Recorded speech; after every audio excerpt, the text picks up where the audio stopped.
I'd like to call the Tuesday, February 20th, 2024 meeting of the East Long Meadow Planning Board to order. Those in attendance are Cassandra Cherisuelo, myself, Russell Denver, Peter Punderson. And are expecting another member on Zoom. Let's see. And William Fonseca is on by Zoom. So the first item is I need to ask if there's anyone in the audience who might be recording their meeting or this meeting. And if so, please state your name and the method in which you are recording this meeting. Yes, my name is Raymond F. Catuno Jr. I'm with Real Time Court Reporting, and I am recording this meeting stenographically. Thank you. Thank you. Anyone else? Once again, anyone else recording this meeting? If so, please raise your hand. Hearing none. So for the approval of the February 6, 2024 meeting minutes, there are some edits that I need to make on those. So I'd ask that we just delay that to our next meeting. I'll make a motion to postpone to the next meeting. Second. Motion made in second. Any discussion? Hearing none. All in favor, say aye. Aye. Anyone opposed, say nay. And that passes. Do you want me to read it? Please. Okay.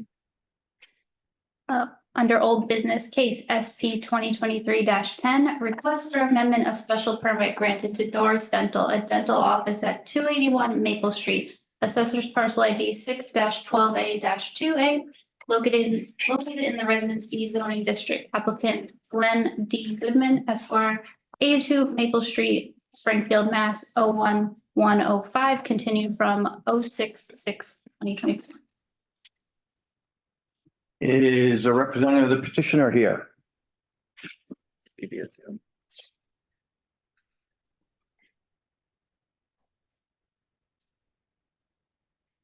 So we're not going to start off on the right foot. So it's very inappropriate to send something to the planning department at 3:45 on the day of a hearing. So I'll start with that. Okay.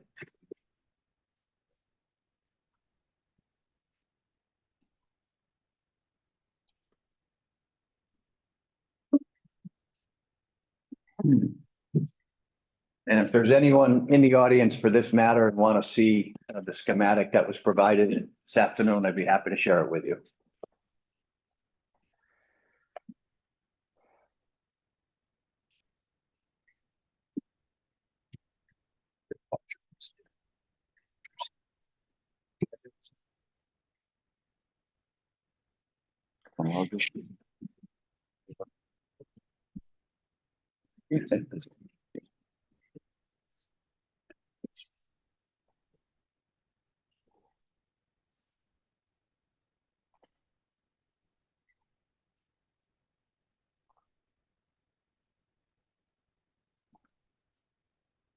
You like me to use the microphone? Please. Yep.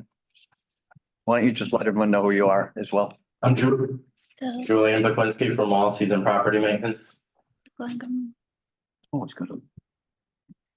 So based off of the comments that we got from the last meeting, we made a few changes to the design. The main one being changing out the arborvitaes on the backside. They're all going to be green giants at this point, 4 feet apart on center, 5 to 6 footers initially planted. As previously mentioned, the design stays the same along the south and west sides. And then Stop that. That's worse.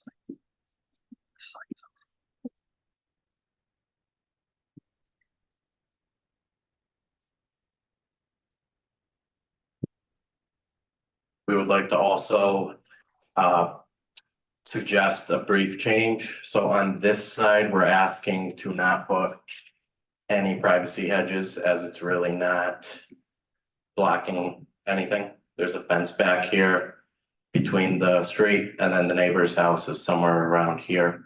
So we're not achieving much as far as privacy goes on that side. So where on that is Mr. Delvecchio's house? David's house is somewhere back here. So there will be those giant arborvitaes that you will put up. Okay. And we did leave some space here. It's not gonna affect privacy whatsoever. Everything will be screened. And it's gonna be green giants coming down the west side and down the south side, correct? Yes, that is correct. Any questions before I open it to the public? What is your timing on? Completing the project. Yep. End of March, beginning of April. Weather pending. Okay, so this is a public hearing, so I'd like to open it to the public. Anyone might want to comment on this, please step forward and state your name.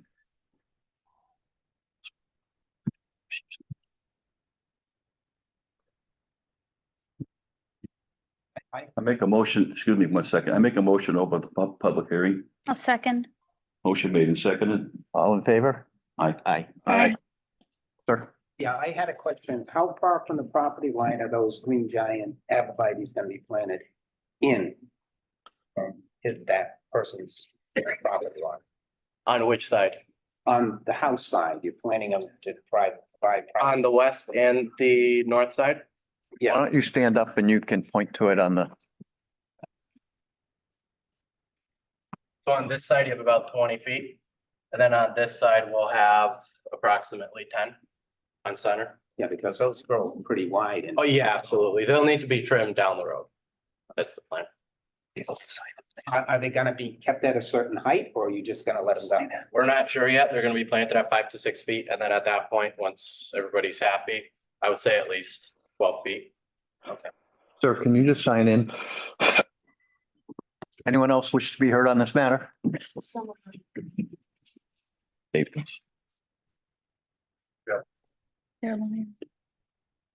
It's, Is a lawyer.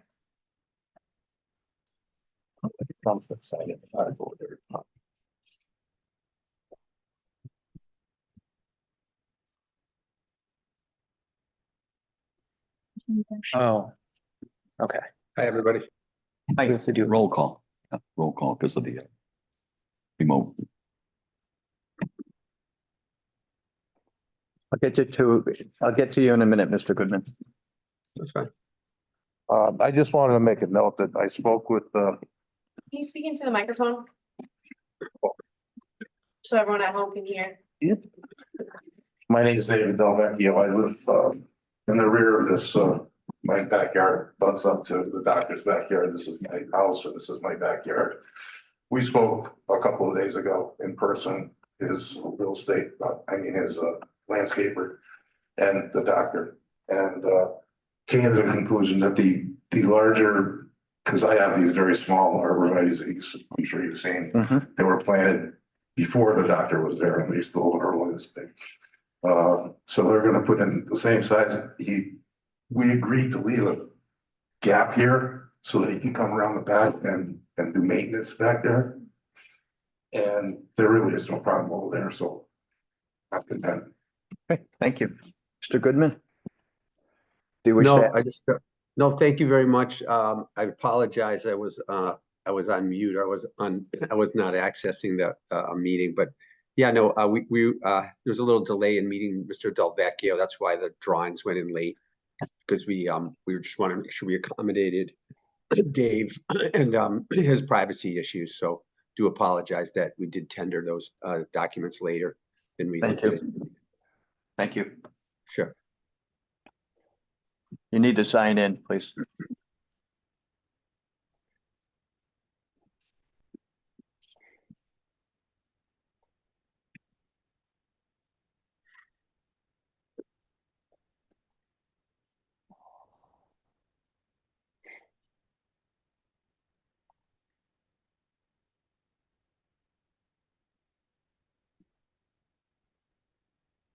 Oh, I just want to make sure, like, you understand. And you use the microphone. Yep. So we're the Minchellas. We live on 5 Fairway, which I think according to this, is this our house here? With the pool? Yes. Yes. Okay, so we already have a line of arborvitaes. Is your plan to stagger the arborvitaes you're gonna be planting, like staggered in between ours? No, they're gonna be approximately 10 feet away from yours, maybe. 10 feet away, but like, are they gonna be spaced out so they're like zigzagged if I'm looking In between yours, between ours. probably not. We can try and accommodate that though. What would the reason be? Probably Just not. depending on where that corner starts, they're gonna be exactly 4 feet on center. You're really not gonna have much space anyways between them. They're With them gonna being be 4 feet close. on center, so you'll only have 8 inches of gap the first year. Okay, In I wouldn't- between the, In between our planting, not yours. oh, okay. So you're yours are saying- yeah, spaced yeah. out maybe 8 feet, maybe 10 feet apart. You're gonna be much closer than that. okay. And how tall are they gonna be when they're planted in? That is 5 to 6 feet Does that include like from above the ground or does it include like from the full- ground to the tip of the growth. Okay, They will grow the fastest and best long term. okay. Just throwing it out there as a question, did you ever consider doing like maple trees or any trees that would provide like leaves and height? Yes, there's not much space there. I mean, there was trees like that there before, Yeah. so it's doable, we know. What about the privacy? Yeah, that's a, We don't have it now. okay. Was that something you would like to see? Well, because we have a deck Mm-hmm, with a pool, mm-hmm. so when we're on the deck, those arborvitae's are gonna be like hip. Yeah, absolutely. So something a little higher too would help us when we're trying to enjoy our backyard. Okay, I think we would have to decide which direction we would like to go because we can't do both. There's not enough space there. He doesn't have enough property between your property line and his parking lot. And there's also a drainage thing. There's a slight swale, there, so we want to try to keep that, so your yard doesn't flood more than it should. If we start planting big things there, eventually they're gonna get, and you're gonna have your pool is gonna be full of leaves on top of your. Just my thoughts. Everybody's gonna grow. They're gonna get big. I mean, not to your deck. Your deck's high up as is. Right. A while. Yeah, we had the privacy before, and I guess we wanted to have this conversation, and the attorney took our email and everything down and said that they would keep in touch. We've had multiple meetings that were continued with no contact with us, so this is just the first we're seeing the plan. Okay. Any other comments? I understand your concern. The concern is being at the deck and then not. Yes. Yes, being in the parking lot. And what about the dumpster? Because we can clearly see that now. Is there going to be, even though the arborvitae's, yeah, that's, good, but is there a code in the town that requires like fencing around it? And there was some talk about a fence as well. I don't know where that landed. There is, Leave that question to Glenn. Well, we had talked about putting up a barrier, and so we're open to that. It's not an issue. Jim, I mean, we had yeah, included that as part, it wasn't really part of the special permit, but we're willing to do that to accommodate, our neighbors. So that's something that we can certainly follow up on. Jim, did you screening talk? is required. Screening is required for that dumpster. Is there, That should be a part of the plan. there's requirements in the Yes. laws for that? Yes. So if we could get that worked into this visual, I don't even see the dumpster on here. Yeah, I think- current, Because we were addressing the landscaping plan. Okay. Yeah. Well, if we could also get the dumpster screened. So they're aware of what the requirements are, so they'll have to do that as just a normal course of business. Yeah. Yeah. I think we were reaching out to USA Hauling. I don't think we had heard back from them. But Jim, did you have a call with them? I'm sorry to do this in front of everybody. With the fence company. You talking about the fence? Yeah. Yeah, yeah. The process of trying to get them to see the site. So the way it goes is if they don't put it up, they don't put the screening up, you'll contact the town. Town will, force the requirement be complied with. That won't be an issue. We'll take care of it. Okay. I also want to throw this out there. The dumpster could also be relocated. It's still gonna need screening, but it could be relocated to the other corner of the parking lot, if that helps them. I mean, yeah, that we wouldn't see it, but. Yeah, because there's nobody on the right. Yeah. impacting other families? I don't think so. So, Corner. so we're kind of getting into things that aren't like before us this evening. So I'm going to throw the question to you.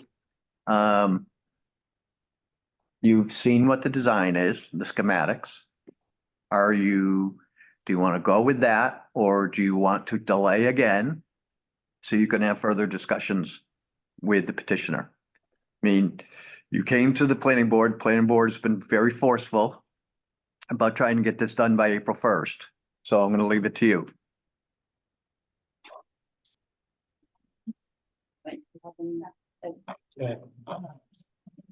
Yeah, I mean. It's, I guess, what it is. No, it's not what it is. I'm asking you, you talked about changing the landscaping to potentially put up trees versus arborvitae's.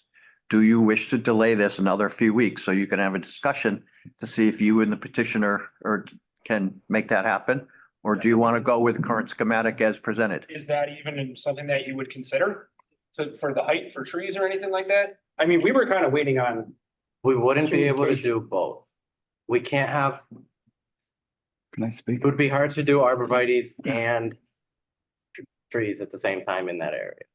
So I guess we would have to, there'd be a lot of thinking. Fine. I think I have a pretty good suggestion here. I have a lot of experience with these green giants. I bought 9 from Page Landscaping that were like 5.5 feet tall. I planted them 4 or 5 feet on center. They're now over 9 feet tall. You can't see through them. They're excellent. Just got to give them a chance to grow. It took 4 years for them to go from 5 feet to 9 feet. Then you trim them and they blossom out. I personally would like to see a 6-foot stockade fence put in between you and their arborvitae's also. Matter of fact, my opinion is that we require that. So that will stop all the light from all the cars coming in to the parking lot. I think that after a few years with 9 foot tall or 10 foot tall, however high you want to let them go, it's going to be a pretty good barrier. You could drive by my house and look at it. I said that before. I live on Old Farm Road. You can see the barrier. It's really, really nice. You're trying to achieve privacy from the pool. That Yeah, we just They want would- privacy that we had. they would have to be 20 feet tall. Realistic. Yeah. So even a 6-foot fence, Half the height of the trees we had. you're gonna see right over the fence, yeah. Right. But would that fence stop when somebody pulls in Absolutely. lights? It'll stop the lights from penetrating through the arborvitae's, right? Depending on where the fence would be placed as Yeah. well, because there's a hill there. Right. The parking lot is higher than the west side, the far west side. I've looked at it. I think if you can tuck it up closer to the arborvitae's, not, don't inhibit the growth of the arborvitae's, so it should be just about right. So when you're sitting there, at least you're not getting direct light in your eyes. But those arborvitae's will provide a really good barrier for you In time. in time. 4 years. I got to trim mine now. They're getting way out of hand. So takes a little time.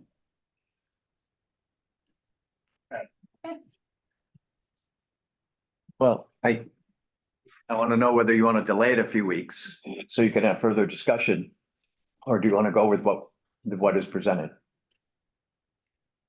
Did you guys want to speak? Our speaker, I mean, there were other people here too. So, Sure. Yeah. if you guys want to talk? Sorry.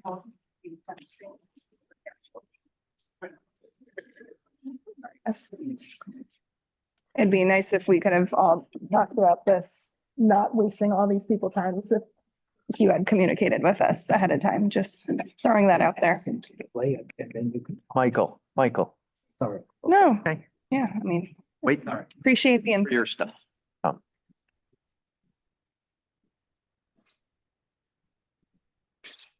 Okay, so sorry, so just to clarify, it would be 4 feet in between. 4 feet uncentered, so you would end up with maybe 8 inches of space in between from growth to growth of each tree. As planted. As planted. Yeah. Okay, and then in terms of like where on like in relation to the slope of the hill and then like the flat space between our properties, where are they being We planted? would like to do it approximately in the middle. And then what do you think fence on which side of the trees then? Well, that was my idea. Yeah. On the west side of the arborvitae's. Which would be the fence, the arborvitae's in the parking lot. So you would be looking at the fence you would be looking at the arborvitae's. That is opposite of what you said, right? West, left-hand side.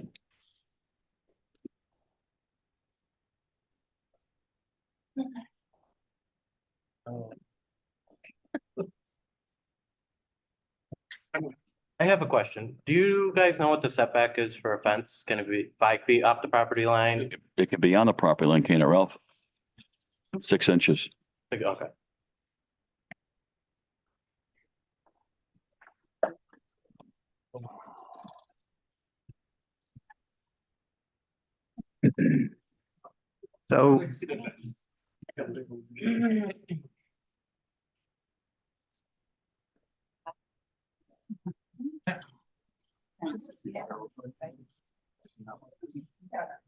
So we could do the following. It's all. We could do the following. We could continue this. And you and, the doctor and the landscape people could go in the back and discuss it. And then we would reconvene when you're ready and put the next item on hold while we finish up. Do that so that it gets done tonight. Or. Yeah, right. Okay. Ready? Do we need to make Yes. Next meeting's the 19th. recall it in a few minutes? Half an hour? It's the next meeting. No. No, We're just gonna, bring them back in like half an hour. So just to, I hear punches going on, that's what's going on. make a motion. on that. And make a motion to take a recess on that matter. Second. All in favor by roll call, Bill Fonseca, Aye. Steve Henderson, Aye. Cassie Chair, Aye. and I'm an aye as well. Okay. Who would like to call the next item? Case D 2019-01, request for release of performance bond for definitive subdivision for Jeffrey Lane South, a 2-lot subdivision on a 3.44 plus or minus acre lot parcel at 216 Summers Road. Assessor ID 40-25-31, located in the Residence A zoning district. Applicant Val Vets, I'm sorry if that's wrong. Oak Ridge Custom Home Builders, Inc., 80 River Road, South Hadley, Mass. 01075. Anyone here representing the applicant?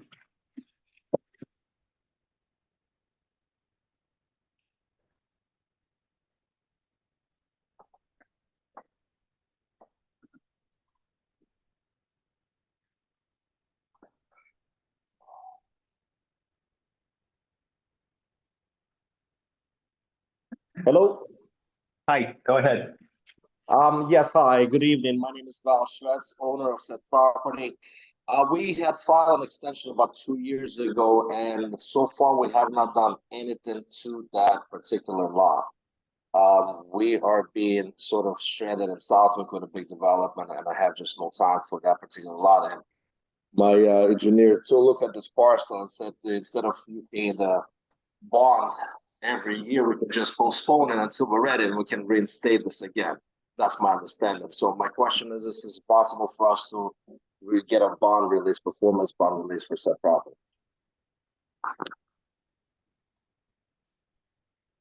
Well, if the board is in favor of it, I don't see a reason why not. And the question is, if that's possible, can we release it on the back date of last year? So we didn't hear that. Okay. Understood. Thank you. We did not hear that last question of us. Oh, I'm I sorry. think the question is, you should be knowing these things Yeah. and questioning us on them at this moment. Okay.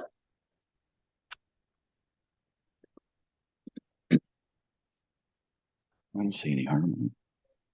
Who wants to make a motion? That's you. Make a motion to approve the release of the performance bond for definitive subdivision for Jeffrey Lane South. I'll second. Motion made in second by any discussion, hearing none by roll call. Mr. Fonseca? Aye. Mr. Punderson, Aye. Mr. Saraswello, Aye. and I'm an aye as well. Thank you. Thank you very much. Good evening. Good night. Well, since they're on a recess, should we just jump in? Just jump. Case site 2022-07, request for site plan review for the construction of a warehouse building and associated site improvements at 330 Chestnut Street. Assessors parcel ID AT-38-0 on a 40.35 plus or minus acre lot in the Industrial Garden Park zoning district. Applicant East Long Meadow Redevelopers LLC, 1,260 Shelton Road, Piscataway, New Jersey, 08854. The planning board will hold a public meeting on this application, which may include without limitation rescinding, reconsidering, or reaffirming any prior votes on this application and or reopening the public hearing on this application. I make a motion to open the public hearing. A second. Motion made in second. Any discussion?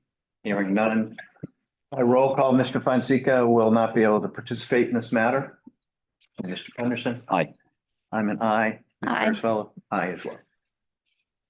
So I'm going to try to give a recap about why we're here again. So this planning board made a decision last year. It was appealed to the courts. And I believe after a hearing, the parties agreed to remand this back to this planning board to fix a potential defect in the notice of a meeting. So the judge gave us 90 days to hear this matter and to decide this matter after the opening of the hearing. We opened the hearing again in January, so we have until April in which to decide this matter once again. The biggest issue is that the last hearing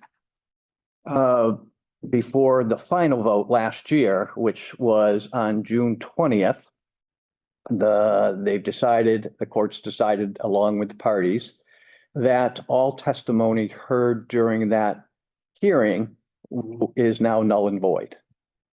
So anyone who spoke at that meeting, your testimony is, as of this date, no longer being considered by this planning board. The following individuals spoke at that June 20th meeting: Mark Berman, Mark Williams, Paul Morissette, Michael Pill, Linda Beasy, Mary Hurley, Christina Cooper, Gail Morin, Neil Williams, Margaret Gourlay, John Burnham, Joanne Cangro, Ralph Page, Lauren Life, Timothy Biggins, Sharon Williams, Marjorie Berg, Christina Roberts, Robert Michaud, Frank Fitzgerald, Catherine Yukonis, and we had received written comment from a Brent Donald, counsel to Great Woods, and a written comment from Alan and Peggy LeBrod at 427 Chestnut Street. Since we opened the hearing this past January, there have been a number of other people who have submitted comments, written comments to us. Yeah, I think I made a list for you. There should be. And they are, maybe you can find it for me. It's today, so it's what I left here. It's outside your folder. Good. There you go. Not just.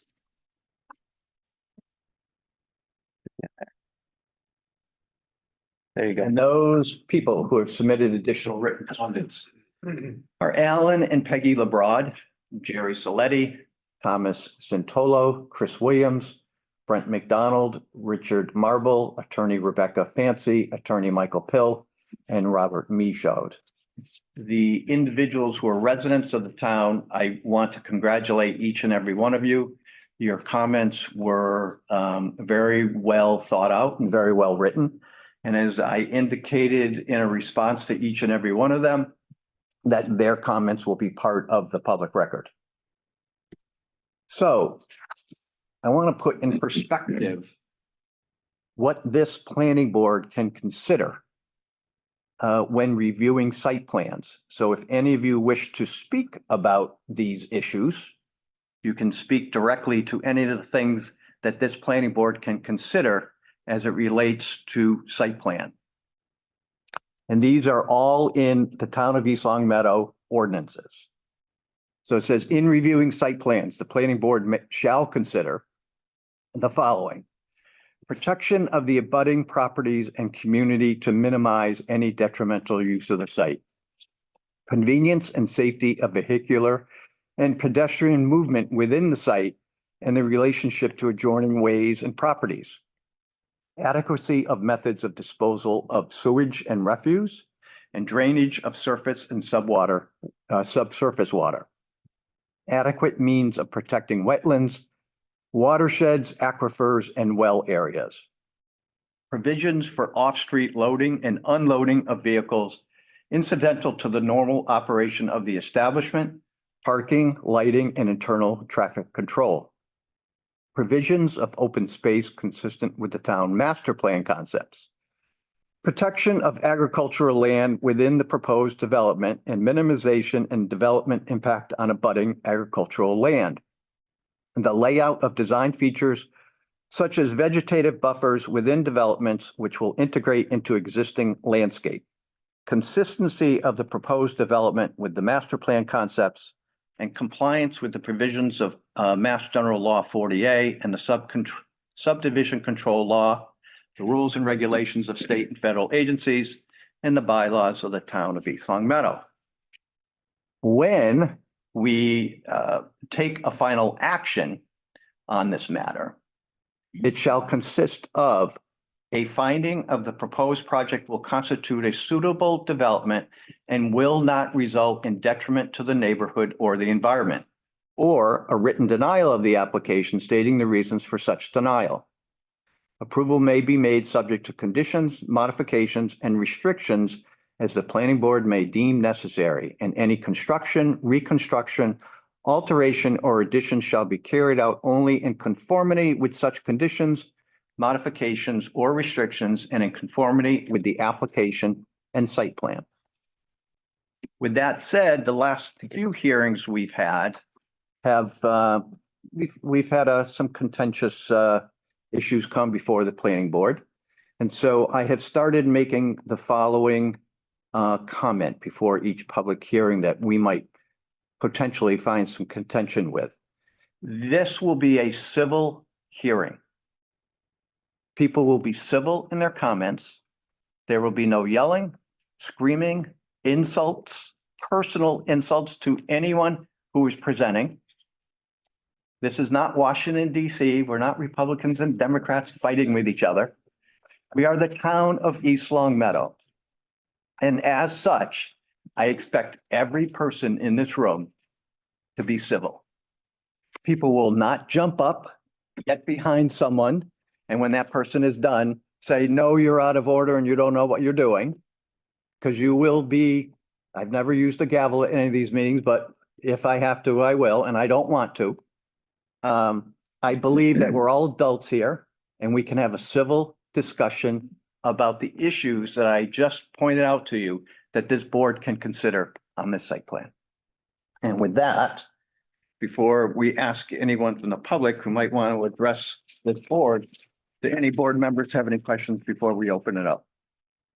Okay, so I would ask that you come up, you sign your name, and I'm not going to put a time limit on how long everyone could speak, but I would ask that if your comments are the same as, you know, someone before you or two people before you, you just be cognizant of that. So it's not a continual repetition so that we can get through this matter. So the first person who'd like to come up. Do we have to reopen the public hearing? Did. Oh, right. I signed in. Is there a microphone or? Right there. Can I stand right here? Sure. Thank you.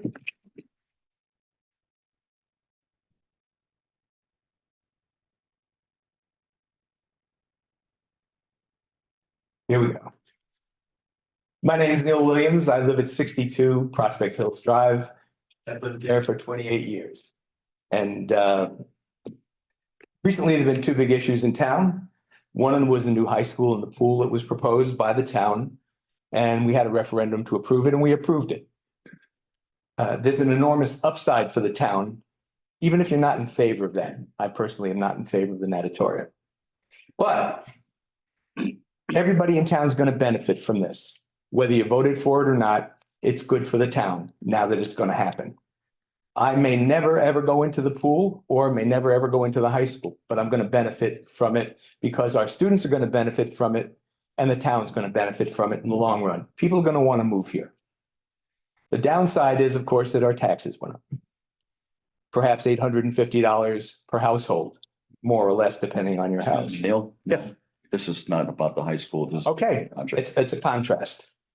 The truck depot and the warehouse were proposed not by the town, but by people from Piscataway. That's how you say it.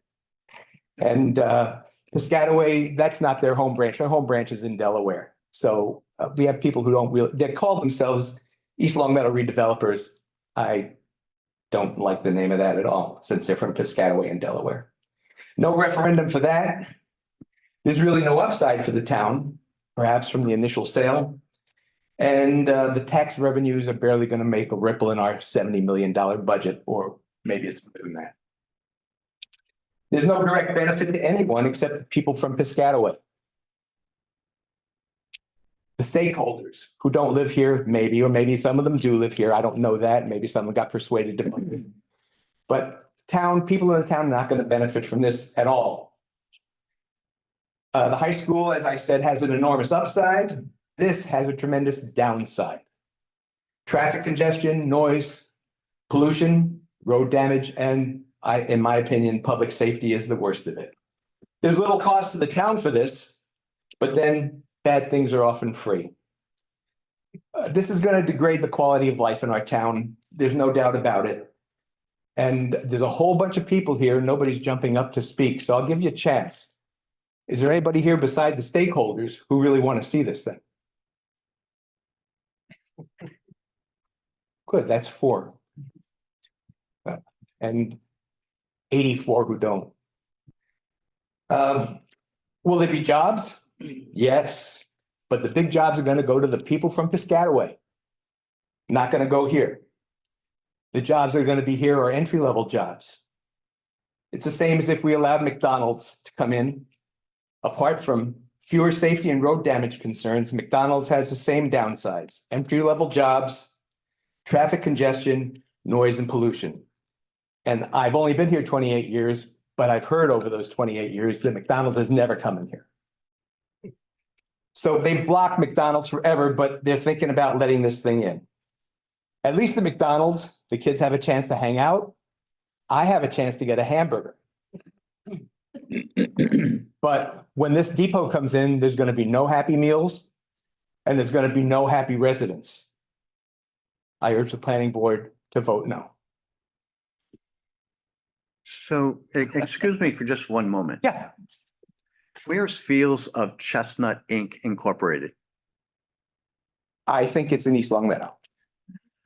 I wonder if it's Connecticut. No? No. All right, thanks. Maybe the owner is in Connecticut, No, he's not. but I don't know. Thank you. Okay. Who else would like to be heard on this matter? Please step forward. Thank you, Neil. Yes, thank you.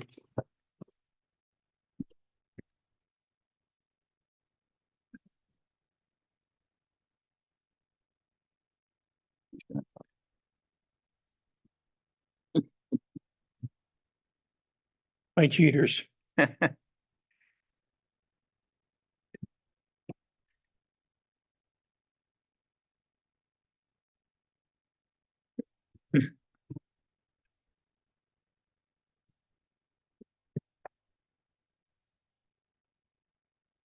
To elaborate on some of the statements just made. Could you state your name? I'm Jack Moore and I live at 13 Fields Drive. To elaborate on some of the things we just mentioned. I did some number crunching, which I like to do. I took all the assessed values for Chestnut Street. And I took from Chestnut Street to Pease Road, from Summers to Benton Drive. And came up with some numbers. Approximate total assessed value is $232,658, $284. If we apply the rule of thumb that's used in Long Meadow for Converse Street, property values are assessed 10% less on Converse versus the rest of the town. Apply that to Chestnut Street. And another 5% for the other areas in the what I mapped out. The property value drops to $216 million, or a loss of over $16 million in property value.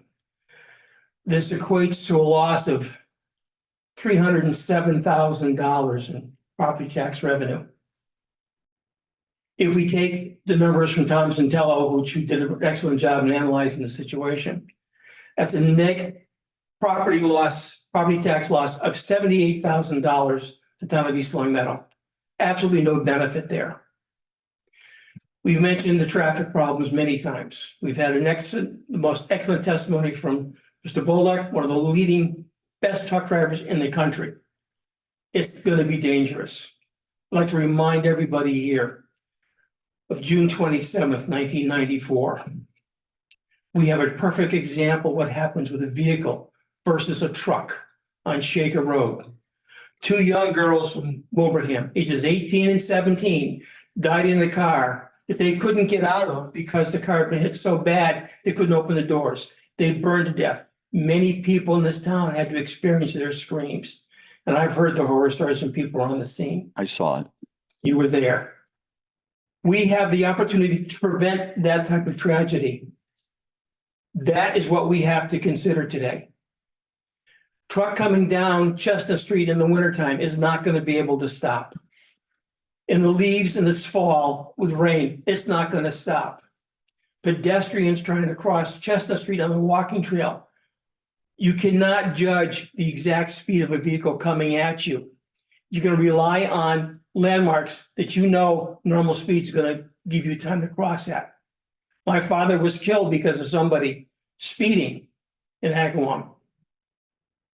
State police trooper that did the examination, he could not possibly estimate the speed that car was coming. He was relying on the landmarks and his experience in the area. He lived in the area for almost 60 years, excuse me. We have to stop this. This does not benefit East Long Meadow any way, shape, or form. It's going to cost us money to repair Chestnut Street from Shaker to Benton Drive, $1.1 million. And if you drive down it right now, you can see it needs repair. There's cracks on both sides of the center line coming to that warehouse. We've heard the horror stories of traffic going through the center, going through the rotary. Stop and think of 2 or 3 18-wheelers hitting it at one time. We've had estimates, their projections on the traffic. With the traffic going up Chestnut, going to Boston. Now, I've made a lot of trips to Boston in the past year for personal reasons. I know that the travel time with clear traffic going down to Long Meadow, to 91 to 291 to Boston is 4 minutes shorter than going up Chestnut, Kibbe, out to Porter Road, Stony Hill. And I don't pay the tolls from Palmer to Springfield. How long before the truck drivers realize this? We see traffic every morning trying to get out of East Long Meadow through Long Meadow. They're going to be going up that hill. They're going to be coming down into the rotary because GPS is going to bring them that way. We've heard about additional jobs. I'm going to ask the business people, how much of your business comes from people coming in for quick hits in your shops? Coffee, juice, quick sandwiches. They're not eating there. They're coming in and out. That traffic is going to stop them from coming because they're going to be late for work, going to be late getting back to work from lunch. And if you ever experience an accident that's serious, you're going to avoid that area permanently. The street my dad was killed on, I refuse to drive near at any time. So please, this is not beneficial to the town of East Long Meadow. As stated before, it benefits developers in Piscataway and Delaware, but it does not do a thing for East Long Meadow. Thank you.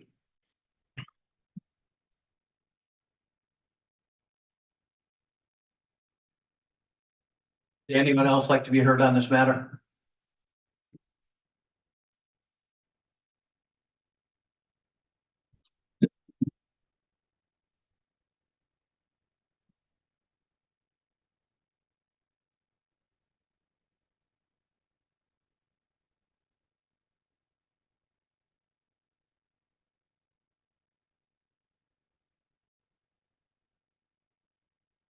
Reading glasses. Good evening, Ralph Page, 137 Pease Road. Obviously, I've stood here before, but that's all been wiped out, so I just wanted to touch again on what I had talked about.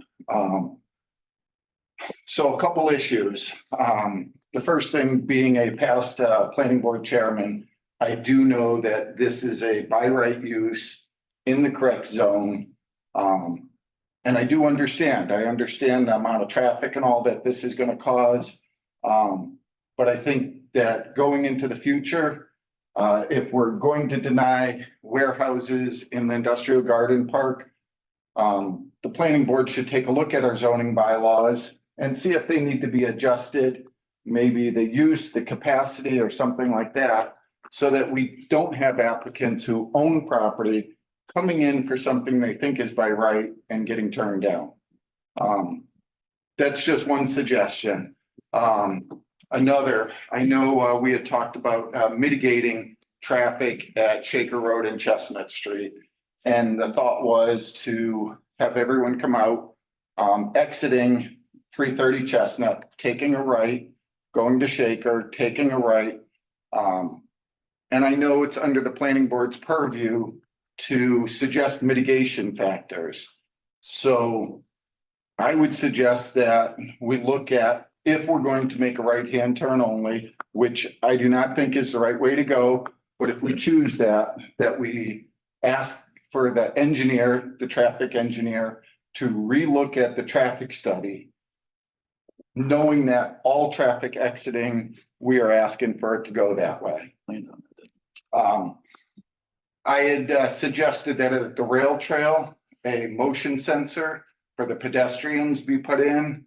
I do have a copy here. I have 3 copies of actually what I'm talking about.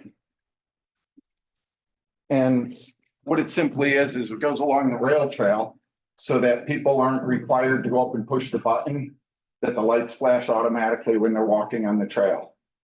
Has nothing to do with exiting traffic out of the business or anything. This is just so that as they're coming up the road, anyone walking on the pedestrian path, the lights automatically go off. I had additionally suggested along the rail trail, which I believe is on the easterly portion of this site, to ask them to put in additional trees and screening so that it's a little bit less obvious, because the building will be coming pretty close to the rail trail, and maybe adding something along that side, just as a buffer from the rail trail. And the last thing I want to touch on is something I really hadn't touched on before. If the town and the people and the planning board are really serious about the amount of trucks in there, they're concerned about it. My question comes in, what's a reasonable amount? Is half the number of bays for half the number of trucks reasonable? And again, I don't have an answer, but my suggestion would be that we look at the facility and we say 100 bays is just really way excessive. The number of trucks is going to cause way too many problems. You know, we wouldn't be willing to allow anything more than 50 bays, half of it, or 25 bays, whatever the board comes up with. But without them having a general idea of what's an acceptable amount, they're not going to know where to go. And what are we going to do? Expect them to be coming back with mitigation changes without them even really knowing what we're asking them to mitigate? So those were my suggestions. I appreciate your time. Thank you. Just a moment, Mr. Page. So corner of Shaker and Chestnut, there's an undeveloped lot on the Great Wood side. The town does not own that, correct? No, but the planning board is authorized 2 businesses to go in there. Correct. So it's owned by a private individual. To my knowledge, yes. Across the street from that is a private residence. Yes. So how could the town, knowing those 2 things, how could the town mitigate traffic through that intersection if you don't control the property? That was my exact reason that we need to ask a traffic engineer what the best way to mitigate it is.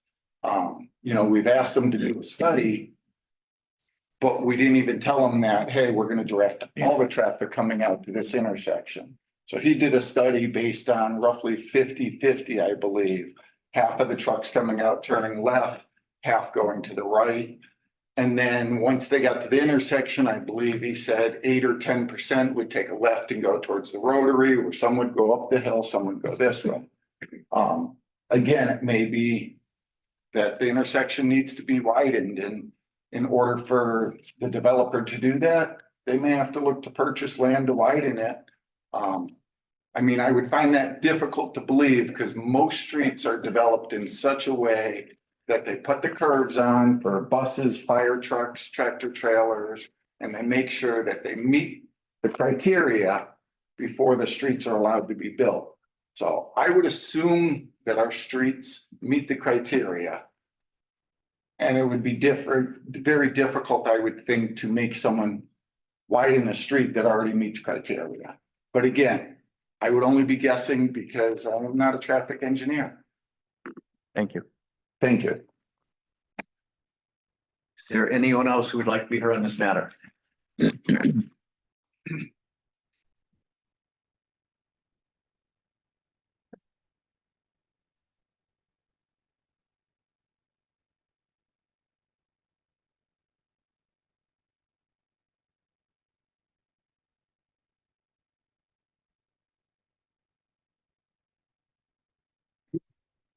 And my name is Tom Santolo. I live at Fields Drive.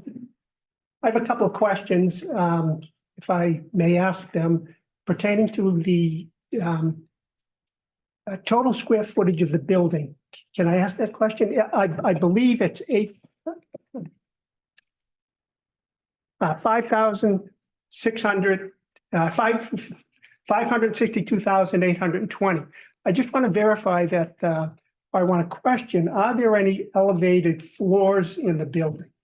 Floors or office spaces or platforms that could be used for storage?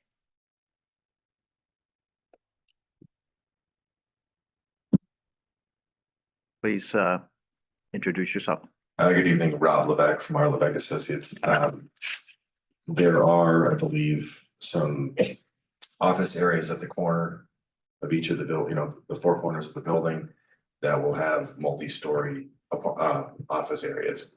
The general warehouse is open though. Storage, I don't believe so, but for office, it's my understanding, and I will get clarification. And I just want to add one negative thing for everyone in the audience to be aware of, because you started with the number 8. So this planning board previously acted on an item in the Deer Park section of East Long Meadow. And we were informed by the town of Enfield that at the decommissioned part of the prison on Shaker Road, that has been permitted for an 875,000 square foot warehouse. So just be aware that no matter what happens here, but that's coming in as well, and that's going to cause a lot of extra truck traffic. Okay. My question is, in the traffic report, has the total square footage been considered if it's greater than the 562,820? I believe ITE says you must consider all square footage, total square footage in the building. So I believe the traffic report is flawed. It did not consider all of the square footage. Well, he didn't answer that question, so He said there was additional square footage above. let's the traffic engineer answer the Okay. question.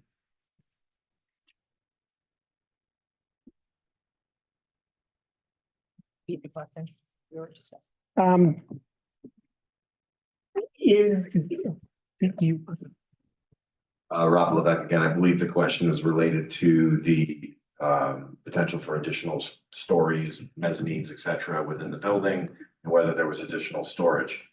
Our understanding is there's no additional storage. The question to the traffic engineer was, I guess subsequent to that was, did the calculations take into consideration? Can you just explain how you utilized the building information from the architect to calculate your trip generation numbers? Yes, for the record, Jeff Bandini, project manager with Bowman. We put together the traffic study as part of the project. We looked at just the square footage that was addressed on the plan, the 562,000. Understandable that if there was any sort of additional area that would need to be accounted for in the calculations, which would most likely involve a minimal impact to the amount of trips that were illustrated in the traffic study. I apologize. I just got clarification from one of the representatives that there is in fact only 500. The main floor area, there's no additional floors for office, so I apologize. Thank you. Sorry about the passing of the microphones, but you know. okay. So there are no elevated floors or other areas elevated in the building. That was confirmed by our client. So there is none. I'm asking you if there is or isn't. You're the one that drew the plans, you know what's going on. I drew the site plans. The architectural plans, as I understand them, are one story. Okay. My second question has to do with construction activities are pretty noisy. Will there be a curfew on construction activities if this project were to be approved? So that can be a condition that this planning board can put on. Okay, and that's something that you would consider. We would consider it. Thank you.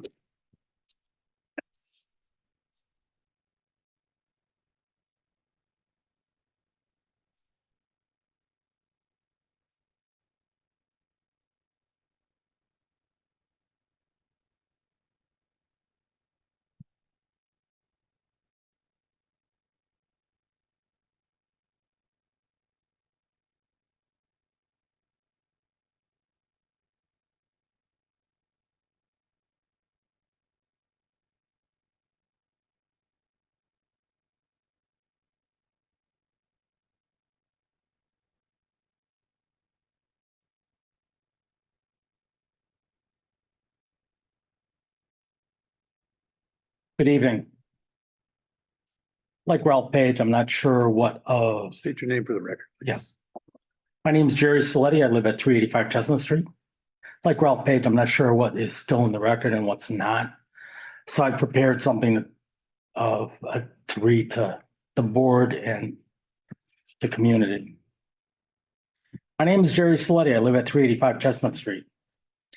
I've been a manager of 4 different processing and distribution centers in my career, including one with the same approximate size. I've spoken at several previous meetings and have a statement I'd like to read for the record. This includes the recent traffic study of Shaker Road and Chestnut Street intersection sent to me by Dan Lier and my previous messages that I have sent to the planning board. This latest traffic study shows the physical problems of the trucks turning at the intersection of Shaker Road and Chestnut Street. It doesn't address the impact of the number of trucks and other additional vehicles associated with the warehouse proposal that will be making turns on a daily or hourly basis. I want to state for the record, I'm not against doing something with that property. I'm more concerned about the level of traffic that property will generate. A warehouse of this size, height, and trailer parking spots will probably be a processing and distribution facility. Looking at it from an operational side, its layout is extremely efficient for this purpose. As far as car and truck traffic is concerned, it's all driven by the scheduled arrival and departure times. Any traffic study is questionable if you don't have the actual schedules. Those schedules also drive employee availability schedules, which will drive the employee passenger car traffic. During peak seasons like Christmas, the number of packages increases by 2 or 3-fold, which drives the increases in truck and passenger car traffic. However, it isn't the only holiday. There are others that have increases, just not as large. The other concern is, as Grand National Truck Driver Champion Roland Bolduc and I have stated, if there is delivery to residents from this location, it would provide another stream of traffic. We couldn't have had a better resident come forward as an expert in the trucking industry. In response to the possibility of an Amazon distribution made by both members of the planning board and town residents, it was interesting that the question was, why would Amazon put a building 20 miles north of Windsor and south of Holyoke? Why would they already be delivering from a building in East Long Meadow, as was said? My experience tells me the following, but I have no direct or indirect knowledge of the Amazon facilities. Number one, because of the unprecedented growth in packages over the past 5 years, a lot of it's due to COVID. Just about everybody buys from Amazon now. These buildings are probably at or over capacity more often than not. This would just be an expansion of the logistics network. The operation currently set to be in town could be a test or an offsite facility annex to relieve the capacity of those facilities. In my career, not with Amazon, I've been involved with these types of facilities. Number three, cost savings in man hours, fuel, vehicle maintenance, and the reduction of the 20 miles each way from Windsor or Holyoke. That time reduction in travel would provide more time for those drivers to deliver. The dollar savings would be part of the return on investment to justify a new facility. Number four, a different geographic area to draw new employees from also. Amazon's been expanding their network all over the country because of the growth they've seen. The big concern is the traffic, both car and truck. When you look at the building plan, there are 100 dock doors and 100 trailer spots. Those doors aren't there to be used only once a day. They'll be used multiple times a day. Or you wouldn't cut so many into a building. Is there going to be a yard jockey, spotter, running all the time to move the trailers from the parking spot to the doors and out again? Unfortunately, the answers are vague at best because it is unknown who the tenant will be. I'm concerned that the developer is not providing all information on this warehouse proposal that they know. They've also stated that if this doesn't go through, there's a plan B, plan C, and plan D. Maybe one of those would be a better fit for the town. At previous meetings, there's been discussions from all sides about how much traffic, truck traffic, there will be using different formulas and computer models. As one of the traffic engineers previously stated, you need to model and plan for maximum use. However, without any accurate data, the question is, what's the maximum potential trailer traffic of a building with 100 doors and 100 trailer parking spaces? Several people talked how a trailer could be unloaded in 30 minutes, which was not disputed by anyone.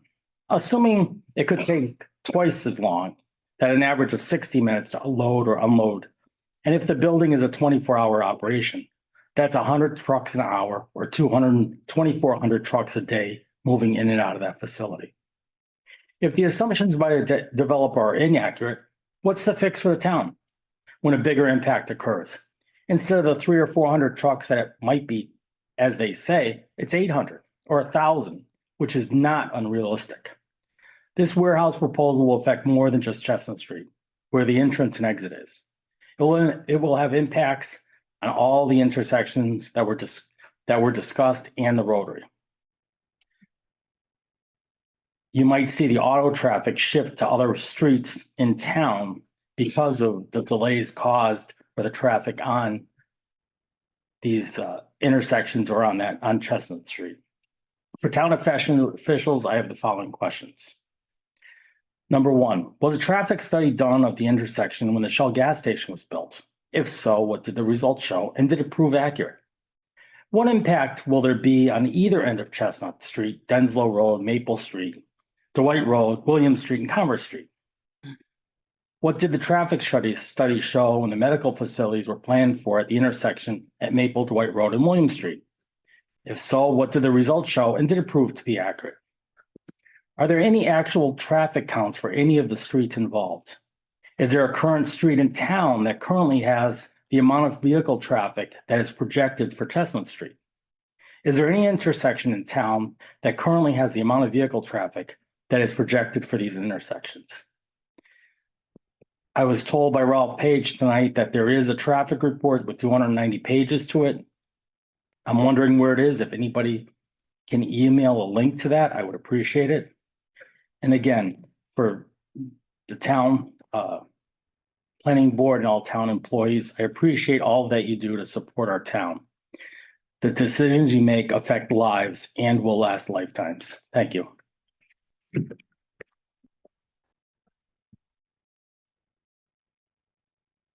Yeah, have to kind of put things in perspective again. So I think our very first meeting way back when you did a nice little chart. Chestnut, Shaker, and percentage of traffic that was going to be on Shaker. And then percentage that would go left into the rotary or come from the rotary, and the other that would go to Shaker and the other go up Chestnut. Can you remind us of those percentages that you had?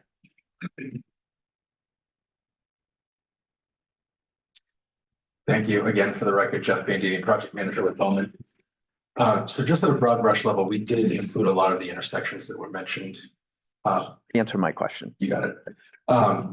So as part of the traffic study, we used the existing traffic counts and logical travel routes to project the amount of traffic to each node within the traffic study area.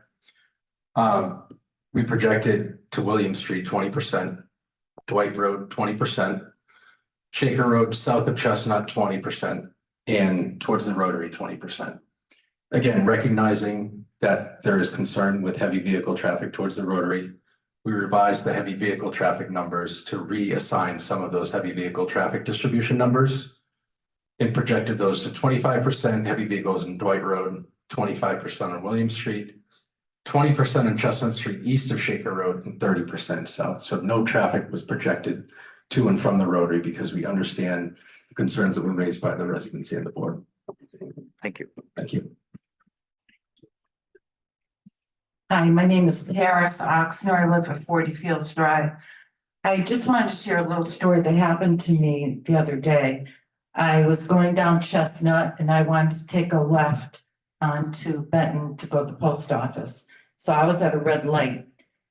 And across the way, there was a big tractor trailer coming from on Converse Street and on Williams or whatever. And he couldn't make the turn because I was there and he was honking at me to go through the red light. And I'm like, no, I'm not going to go through the red light. And he just kept on honking and honking. In the meantime, the traffic was backing up, blocking the intersection of Williams and Dwight Road. So, I mean, that was just one tractor trailer. They cannot make that turn when you're at that light to take a left. So I just wanted to share that. Thank you.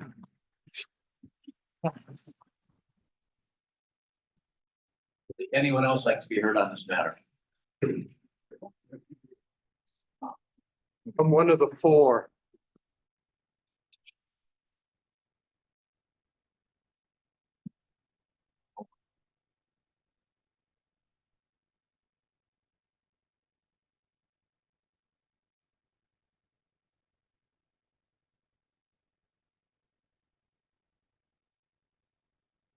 My name is Larry Rinaldi. I live at 50 Waterman Avenue.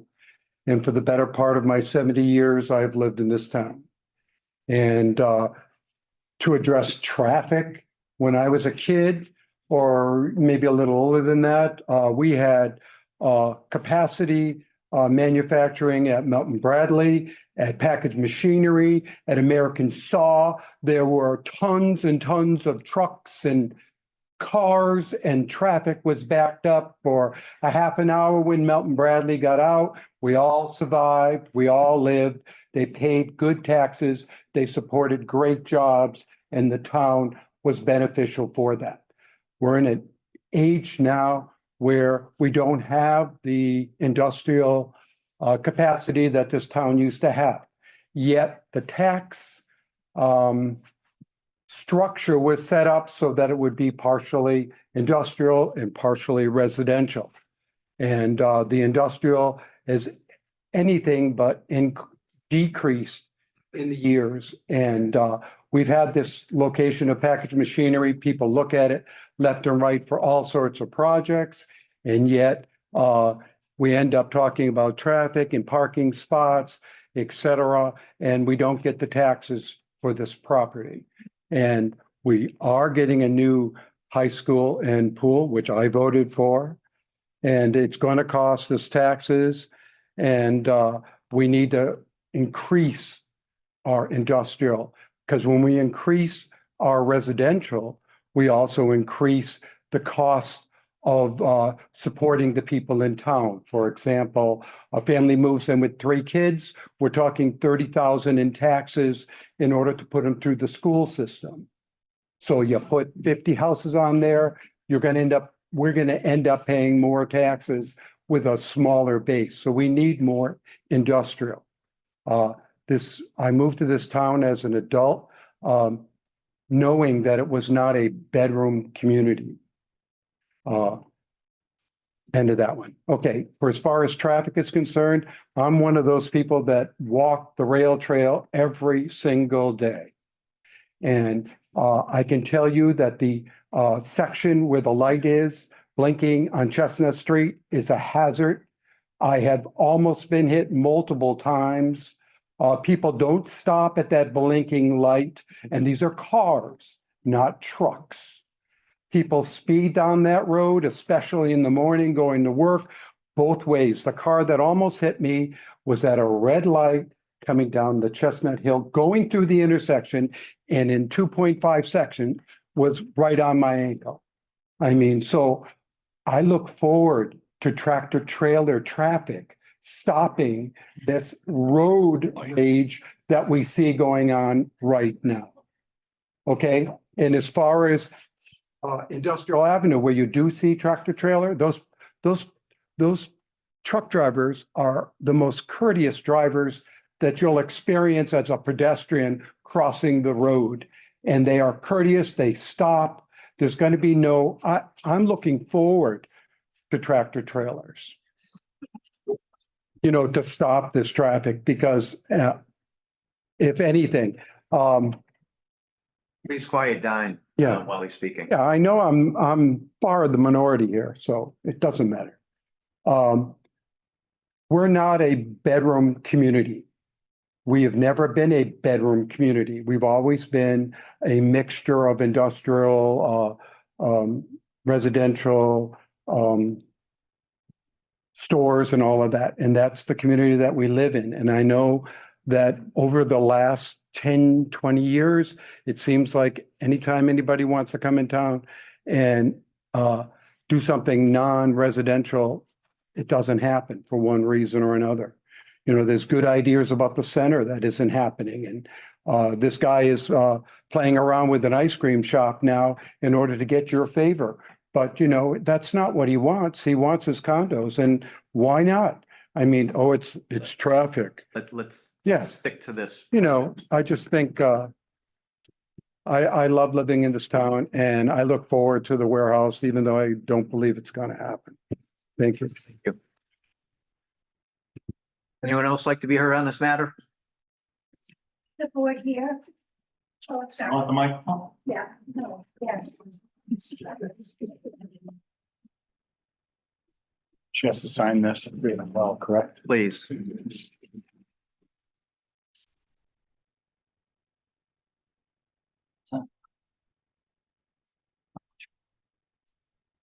My name is Sylvia Santucci, and I've lived here since 1992.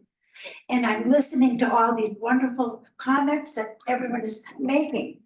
And my concern is that I haven't heard any word about what's called an environmental impact assessment, an EIETA.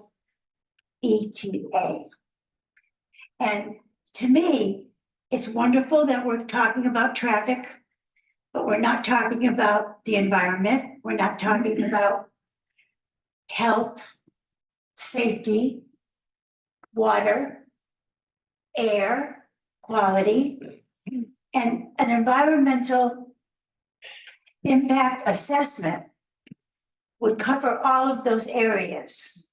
And I think as members of your committee, which I commend you, because it's difficult to be on a committee like this, that you really should consider that.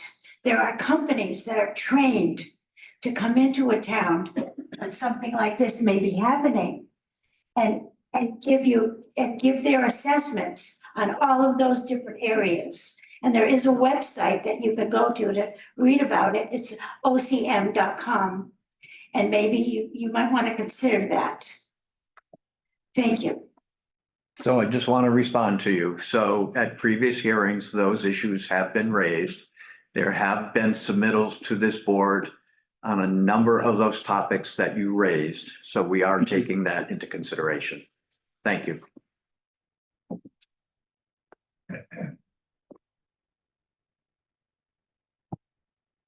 I asked her for her autograph. Say this. That's theirs.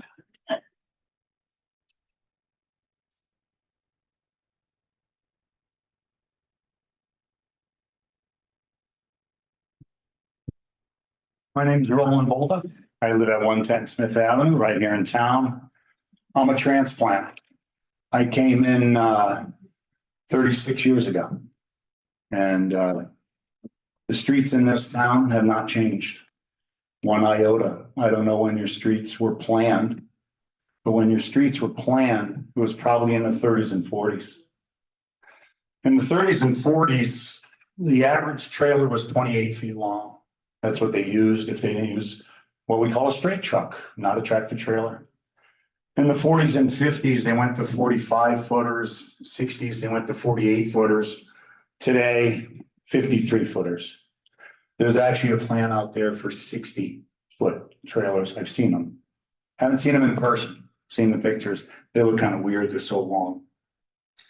But just to show you that things change. Our intersections have not. They have stayed the same. On the intersection of Chestnut and Shaker, there's a White House there. That house has never changed since I've been in town. The streets have never changed as well.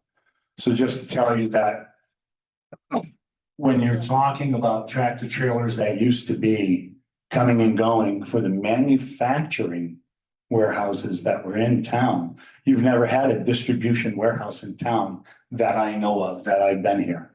There's never been a distribution warehouse, and that's what they are putting in.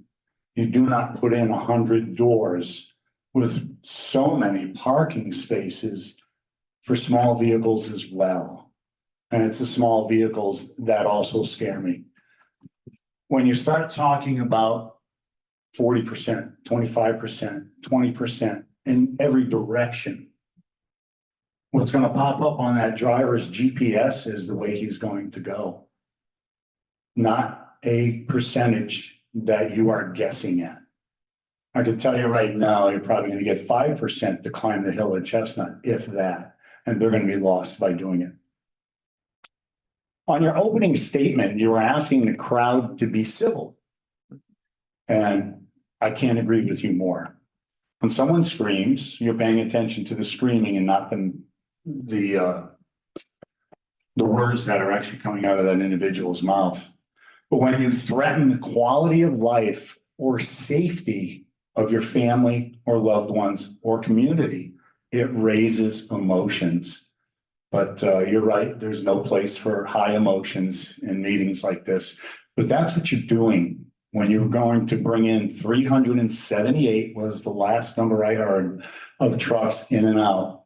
And at the last meeting, we asked if that was all inbound or outbound. They said it was combined. So approximately 165 trucks in, 165 trucks out would not fuel that warehouse. The warehouse is too big for that little amount of trucks. And if you're gonna have 875,000 square footage in Enfield, some of those trucks will come through our town and add on to the number that this warehouse is doing. So let's compound the problem. The other problem is the GPS is going to run them on major routes. Chestnut Street is not a major route. It's going to try to put them on Route 83, and we all know where that goes. No traffic study that I have seen shows tractor trailer movement on the rotary. And what a 70-foot vehicle carrying 80,000 pounds will look like at a constant rate through the rotary. You talk about 378 trucks. There's 1,440 minutes to a day, 378 trucks. That's 3.8 minutes for every vehicle to come and go into this facility. If you look at the distance from their driveway to Shaker Road, just that distance, you can only fit 7.5 tractor trailers. No cars, tractor trailers, without the blinking lights for the walking path. When a sleeper, the vehicle that would be hauling these tractor trailer loads into the Amazon facility, let's call it what it is, because we haven't seen that picture anymore, is with the nice blue color that Amazon uses. The only thing that was missing was a smirk. The smirk scares me. The Amazon trucks, I'm going to confess, I'm on the road, I see an Amazon truck, I stay away. They use independent contractors to haul their trailers. They use independent contractors to haul all their packages in those little sprinters. They're not Amazon employees. They're outside contractors that are driving these smirks around. And independent contractors get paid by the load. The faster they get to that facility, the faster they offload, the faster they're out of there, the faster they get to the highway. When a truck comes out of this facility and makes a turn, when a sleeper unit gets beyond 30 to 35 degrees of a turn, not 90, 30 to 35 degrees on the right side, that becomes a blind spot. When that vehicle's articulating, it becomes blind. So anything on the right-hand side is very hard to see. It takes 3/4 of a second to check the large mirror and about 5 times longer to check the round spot mirror to see if anybody's there. They're panicking in the middle of an intersection trying to make these turns. It's very difficult to get tractor trailers in and out of small towns. I know it by firsthand. Mr. Bolda, can I ask you, so you've become somewhat famous in this town. I don't ask for that. I know, but you've won a number of national safety awards for your truck driving. Can you explain for us what they were? Could you use your microphone? Sure. Would you explain to us what those safety awards were, how you qualify for that? And then, is it put on by a trade association, a national safety organization? Can you give us a little feedback on that? The American Trucking Association has been running the longest safety program in the history of the United States, and that's called the National Truck Driving Championships. There's been no safety program that has lasted longer. They started in 1937. I've been involved since 1996. I've won, knock on wood, 18 state titles, 5 national titles, 2 of them as grand champion overall title for that. What is the criteria that they use to make you the winner, the king of the roads? First of all, you got to qualify. Okay. To qualify for your state truck driving championships, ours is coming up, Mass, Rhode Island, Connecticut, all being held at the same time in Windsor Locks, Connecticut. To qualify, you have to drive safe, no incidents, no accidents, for the entire year. And you cannot go out injured for more than 29 days. So it's, like I said, it's the longest running safety program there is. You get involved with this program and you look at your safety record on a personal level. When I look at drivers, I only pray they have the safety frame of mind that I have. And I only pray they have it. Because that accident that happened in 1994, I was here. I was in town. It hurt me bad to hear that happen. I have daughters that drive through this town constantly. So that's what safety means to me. But I'm trying to get to what are the standards that need to be met for you to win this national award every year? To win the award, I'm competing this year. I'm going into the twins category, double trailers. I've never done that before. Last year I was in the sleeper category. So I know the ins and outs of a sleeper tractor trailer. I've won that one 3 times and grand champion twice, and I was in that category. So you win your state competition, you go on to the national competition. National competition is usually about 420 to 430 drivers there. So I'm trying to get to something very specific, and I'd like you to try to help me with this. Is it number of hours driven without an accident, without injuries to others? Is it without any motor vehicle, operating violations? I mean. Yeah, that's what I said. I didn't hear that. You need a safe driving record for the entire year. No incidents, no accidents. And one scratch of the vehicle, you're out. Okay. So, I've been through snowstorms where cars have spun in front of me and somebody's watching over me. Somehow I get around them. Or it's just the frame of mind that I wish all drivers have. And I've met thousands of drivers that do. I've met some that don't. Thank you. And that's what scares me. Thank you. That's it. That those trucks that independent contractors coming and going on our streets in our small, I still call it a sleepy town, is what scares me. It's what scares me a lot because I know the occupation. I know the drivers. So, I'm just afraid history is going to repeat itself on one of our local towns. And that's what I'm fighting for. When it comes to that facility, everything's been manufacturing at that facility. Everything's manufacturing across the street. When you have manufacturing, you're bringing in raw product, creating your widgets and sending out your widgets. It's not distribution. And put anything you want in there, but distribution, like an Amazon, where they're going to have probably 800 small vehicles distributing what 400 trucks bring in. That's what's going to happen at the facility, and that's why I'm against it. Thank you.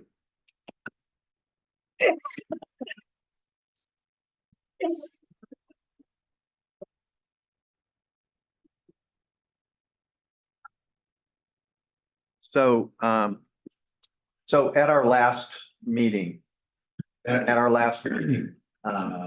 in January, we had voted to rescind any and all votes that we had taken prior to that time related to this matter. So there were a number of proposed site plan approval conditions that this board had voted on last year that we would at least like to get on record. So I'm going to spend, it's probably going to take me 5 minutes to read this into the record. So I'm going to start by doing that. So the first 15 were proposed by the then planning or by our then planning director, our director of planning and community development, who is no longer with us. And they were approved by this planning board. So I'm going to have to spend 5 or 6 minutes reading. So please bear with me.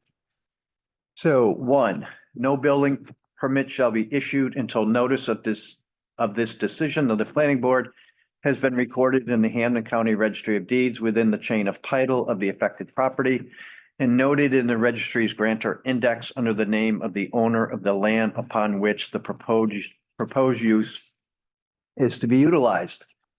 The site shall not be altered or used except in conformance with the terms of this site plan approval. A written agreement relating to public infrastructure improvements along Chestnut Street is attached hereto and incorporated herein as Exhibit A. The developer, East Long Meadow Redevelopers LLC, must implement a post-construction monitoring program when the site is fully operational. Findings of this program shall be presented to the East Long Meadow Planning Board and submitted in writing to the Department of Public Works. If the monitoring of any pavement along Chestnut Street or Shaker Road is found to cause the need for pavement rehabilitation or improvement within the first 5 years of the site being fully operational, see Exhibit A, the program must include at least the following. A, traffic counts for both passenger vehicles and truck traffic at all points of ingress and egress to the site to compare to the trip projections submitted with the application for this site plan review approval. Traffic counts for both passenger vehicles and truck traffic on Shaker Road north of Chestnut Street to compare to the trip projections submitted with the application for this site plan review approval. Traffic counts for passenger vehicles and truck traffic on Chestnut Street east of Shaker Road to compare to the trip projections submitted with the application for this site plan review approval. Assessment of pavement structural conditions on Chestnut Street east of Shaker Road and at both approaches to the rail trail. Assessment of the need to create an extended dedicated left turn on northbound Shaker Road south of Chestnut and a dedicated right turn lane on eastbound Chestnut west of Shaker. If the monitoring finds the need of such improvements to the intersection at Chestnut and Shaker, see Exhibit A. Crash data and safety at the pedestrian crossing on Chestnut Street east of the development site. 5, the developer, East Long Meadow Redevelopers LLC, shall develop and implement a transportation demand management program to help reduce the overall impact of passenger vehicle traffic on the adjacent roadway network and direct truck traffic to regional roadways designed to accommodate it.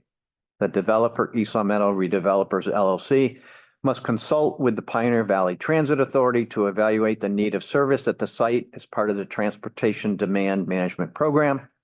7, the developers, East Long Meadow Redevelopers LLC, must agree to revisit the site in the event that any problems arise in the future to discuss possible solutions to those problems with the town.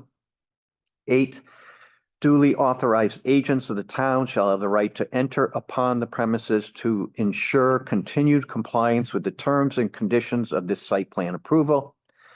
9, when a tenant or tenants are identified, each owner or operator must apply for and receive site plan review approval from the planning board prior to the beginning operation of any kind. 10, all necessary licenses are to be obtained from the town and kept current. 11, the provisions of this decision shall apply to and be binding upon the applicant, the developer, East Long Meadow Redevelopers LLC, and all successors and assignees in interest or control. 12, the notice of this site plan review decision of the planning board shall be recorded in Registry of Deeds within the chain of title of the affected property and noted in the registry's grantor index under the name of the owner of the subject land. 13, the terms and conditions of this site plan approval shall be enforced by the owner of the property to the extent necessary by law or in equity against any person or persons violating or attempting to violate any such condition or restriction, either to restrain the violation or recover damages. If the owner fails to enforce said conditions or restrictions, the town of East Long Meadow may bring a proceeding at law or in equity against any person or persons in violation thereof to enforce compliance with said conditions and or restrictions. 14, any changes to the plans approved under the site plan approval shall require the owner to file for an amendment to this site plan approval or to inquire of the planning board in writing whether the change is substantial enough to require a new filing. Any errors in the plan shall be considered changes to the above procedures and shall be followed. 15, failure to comply with all conditions stated herein and with all related statutes and other regulatory measures shall be deemed cause to revoke or modify the site plan approval. This decision does not relieve the applicant or any other person of necessity of complying with all applicable federal, state, or local statutes, bylaws, or regulations. There were other conditions that were suggested by the planning board to be added and we voted on. They were prior to demolition of the existing structure, the developer will conduct an air quality study to establish a baseline to measure future impacts against.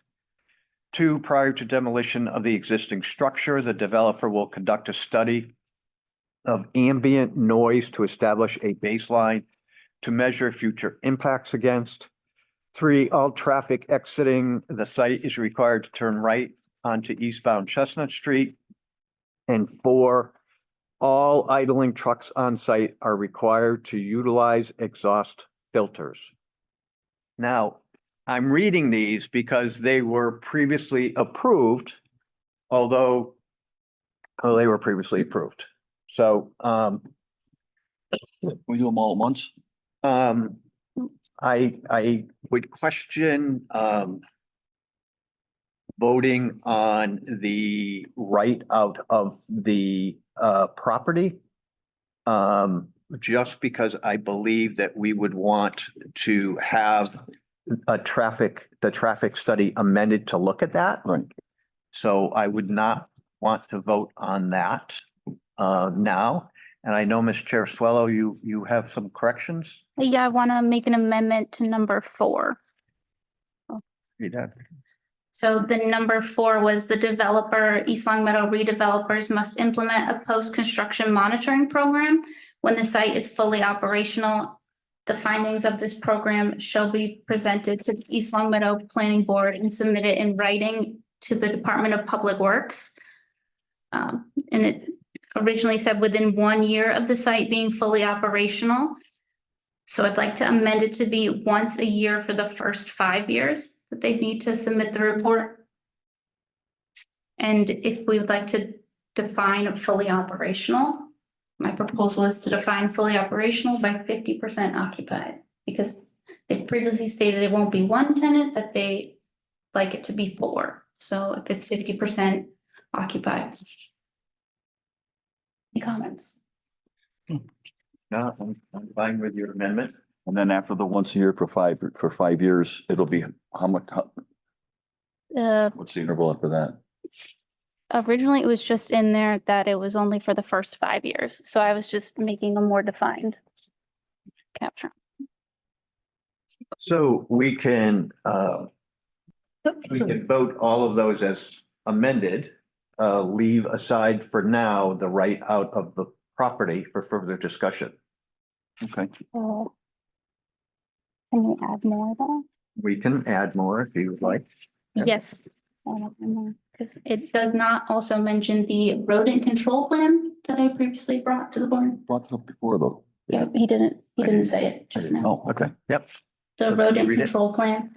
The developer must submit a rodent control plan to the East Long Meadow Board of Health prior to construction for their approval. I don't remember if you said, sorry. I didn't. Okay. I didn't hear it. So do I have a motion? Oh, and one more. Also missing is the developer, East Long Meadow Redevelopers LLC must work with the town to change the existing flash pedestrian crossing sign from the button activated to the motion activated At the rail trail. at the rail trail.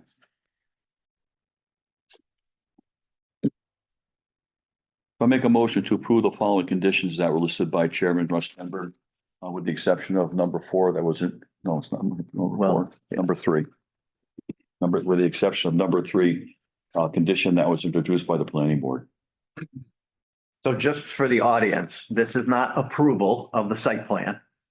Just want to make that perfectly clear to everybody. So any discussion? So would I Or have did to you say- second? I did not second. Motion made in second. Any discussion? Hearing none. All in favor, say aye. Aye. Aye. Okay. Now, you were at the table?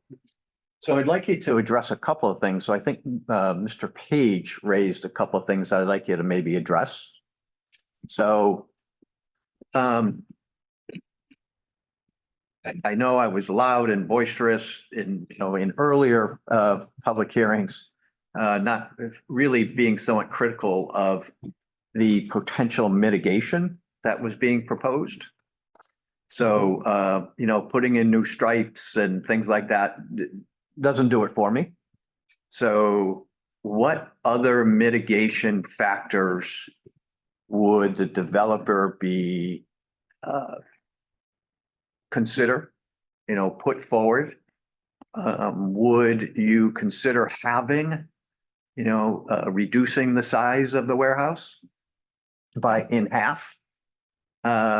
I mean, you've certainly have sat through probably 6 or 7 of these. You've heard concerns from this planning board.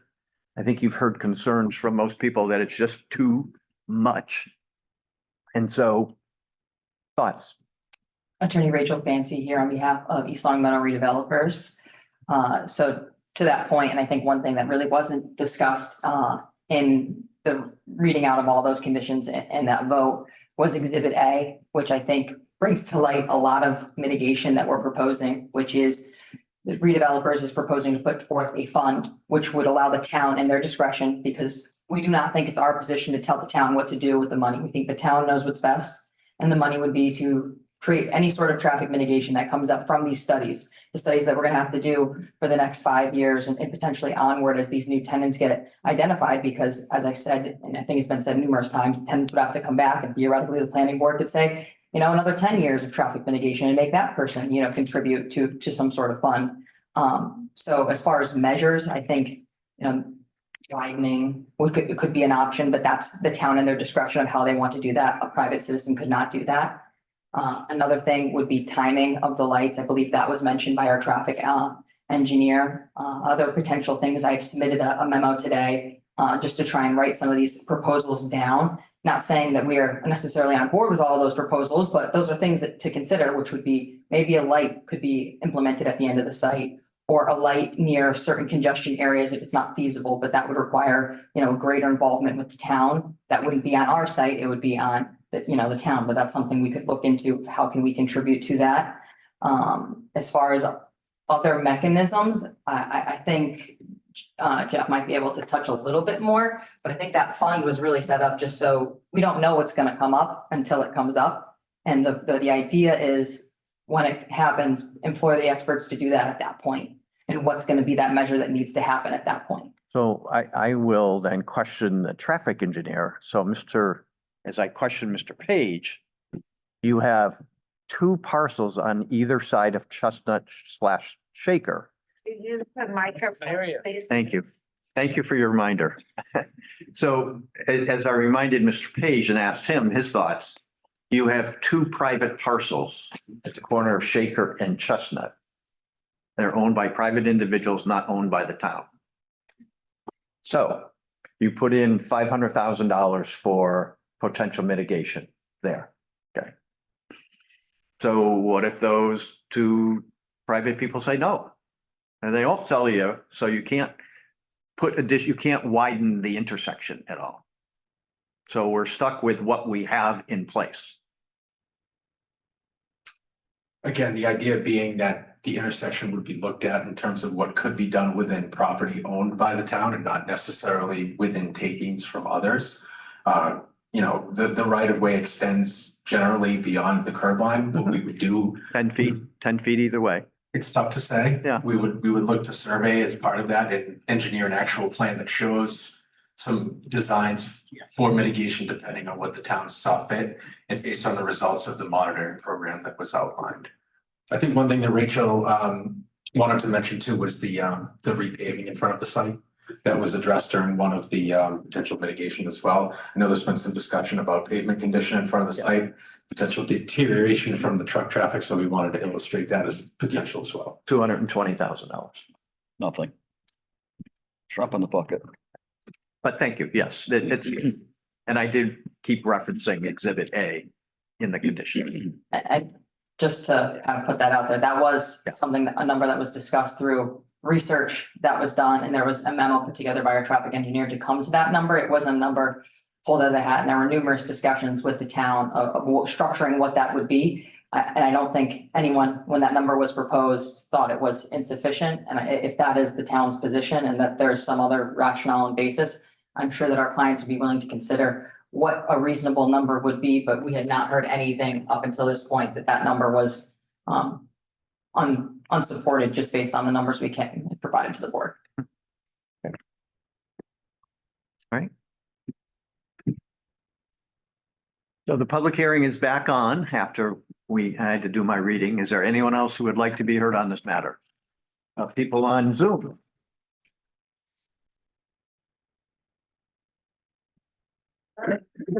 Person first and then you're up. Oh, okay, back to you.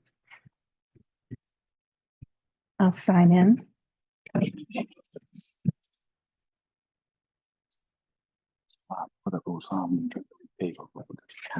Take the road apart. I'd like to start out with a few questions. My name is Sharon Williams. Thank you. I live at 62 Prospect Hills Drive. We've been residents for 29 years in our home. At the beginning of the meeting, you read a list of criteria for an industrial park. For approval of a site plan. Approval of a site plan. Would you mind rereading the first three? Okay. This is more reading than I've ever done when I was at Cathedral High School.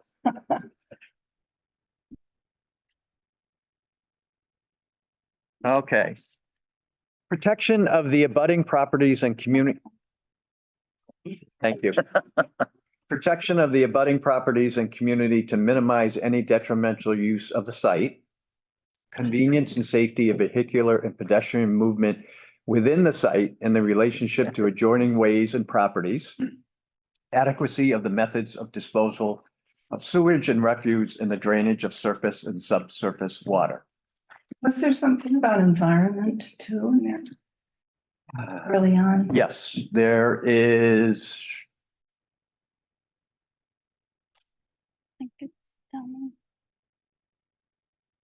Well, there's adequate means of protecting wetlands, watersheds, aquifers, and well areas.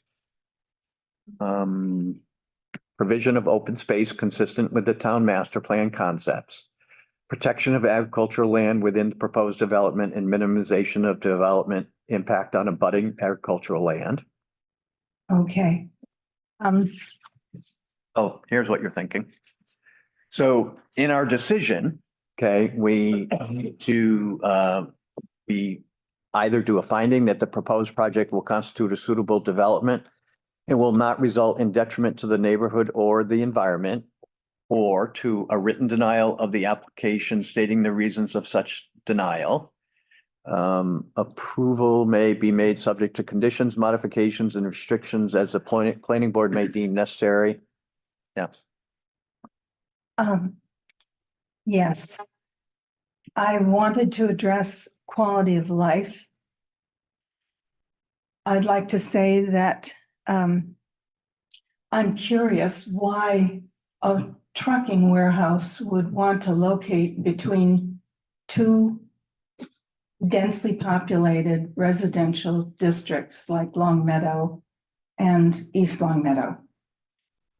I don't understand why they need to be here. It seems to me more logical that a trucking warehouse should be right off the Mass Pike or 91, not in the middle of two densely populated residential areas. At our last meeting, So let me provide a little context here. So the town is broken up into zones, residential zones, commercial zones.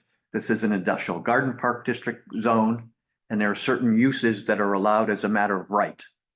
That property is zoned in a way that allows warehouses.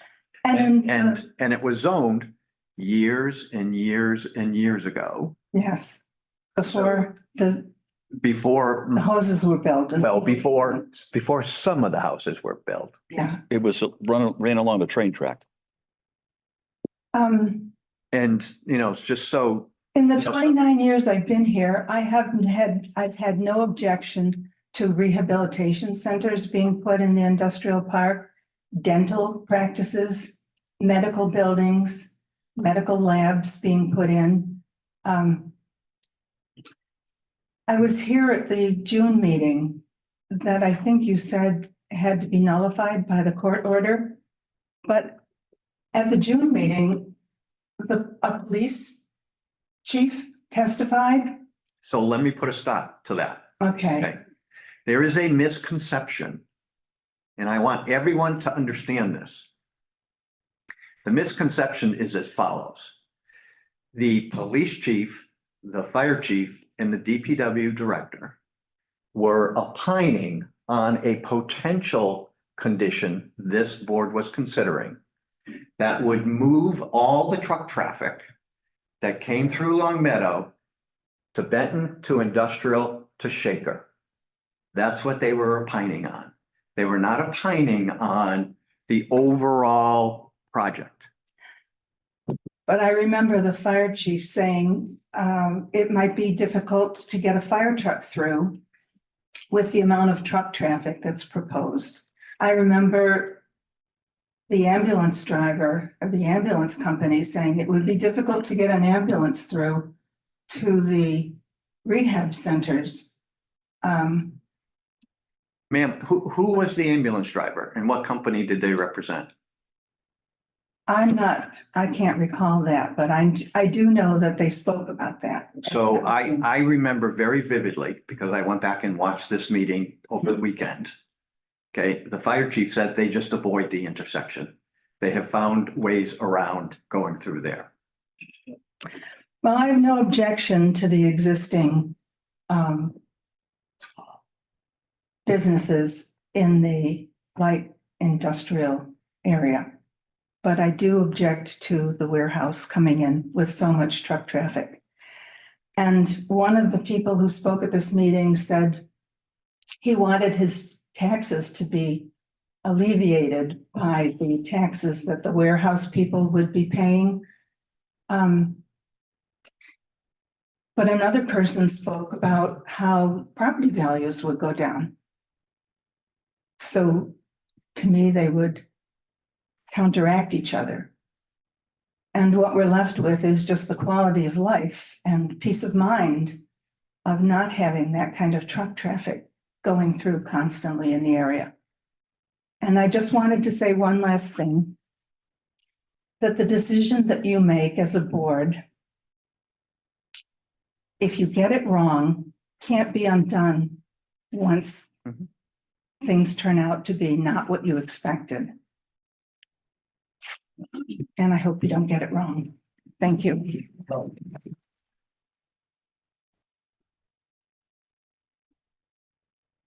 I can assure you that those things that I spoke about that we're supposed to be looking at and making our decision, I will make my decisions based upon those criteria.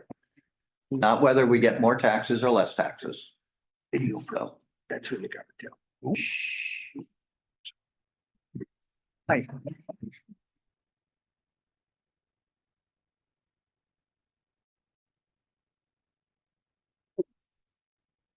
So we're gonna go a few more speakers. Yeah, so my name is Christina Roberts. I live at 82 Lee Street in East Long Meadow. And I just want to say, obviously, everybody's entitled to their own opinion. There's not necessarily a right or a wrong. Or at least, we can project what we think will happen, but we don't really know. But one thing I just want to say is there's been a lot of what I would consider valid concerns that have been brought up in terms of safety for both vehicles, pedestrians, bicyclists. For sure, you know, an impact to people walking the trail or using the trail every day. Infrastructure to the roads, traffic, which can already be an issue at certain points during the day in certain intersections around town. There's really not going to be a way, I don't think, to control in what direction the trucks drive. And as somebody kind of made the point earlier, it's not just the big trucks, which is enough of an issue, but it's also any of the smaller vehicles that might be, you know, people working there or delivery vehicles from a local delivery.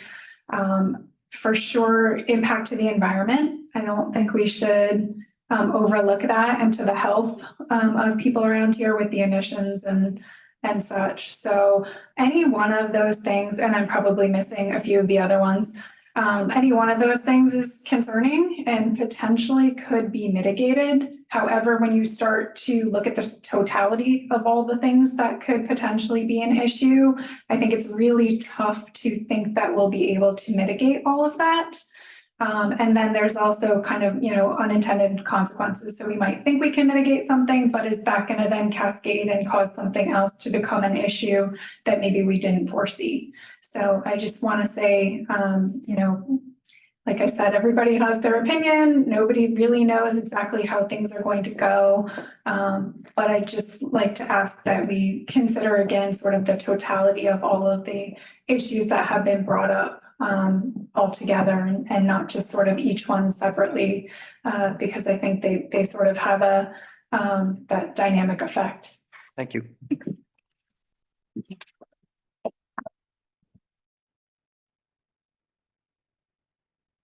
Do you wish to speak, sir? Yes, sir.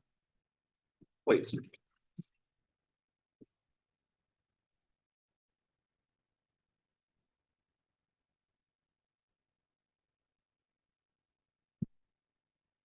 Good evening. My name is Sid Starks, 28 Elm Street. As the previous speaker said, we've heard a lot of for, a lot against for, and we're looking at the future of East Long Meadow. You know, one easy way to stop the speeding is just not to fix the potholes in town. So that's one thing you could look at. But over the years, the planning board has looked at developments, not just business or industrial, but residential, and we've increased our population substantially. That increased the traffic in our town also, increased the speeding, needing of enforcement. So I have a few questions. One, I agree with Mr. Page that we do need an in-depth traffic study. One that looks at every issue, because as you know, I believe this can go back to court. And the people behind me, one side's going to win, one side's not going to win. And this issue, I would say both sides would be willing to go back before a judge, which is going to cost money. And so whatever decision you make, I think the key is to put the caveats on, the amendments that you're looking at. I really like the rodent issue. The other thing is, when you look at it, you mentioned the exhaust. What about the Jake brakes? I know Long Meadow, I just heard, has an ordinance prohibiting Jake brakes in town. Again, that comes with enforcement. Have you thought about doing that? Prohibiting Jake brakes from anywhere in East Long Meadow? You mentioned the warehouse being built in Enfield. Chances are those vehicles are going to come through East Long Meadow also, at least some of them. That would help also with the quality of life because they'll be traveling on all the streets.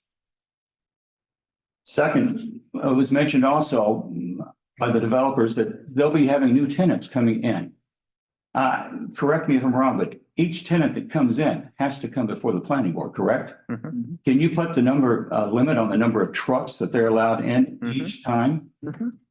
And you can prohibit them if they're not conducive to the quality of life in East Long Meadow.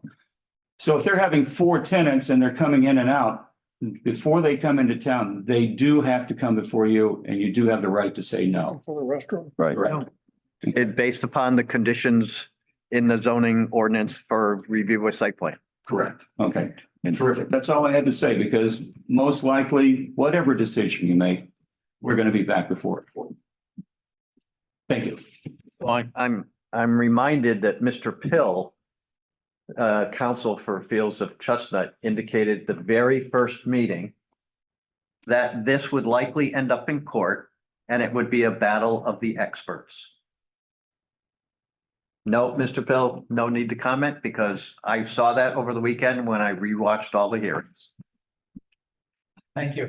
We will take one more speaker this evening. Oh, okay. All right, we'll take the 3 people online and then we're gonna make a decision on how we're gonna move forward.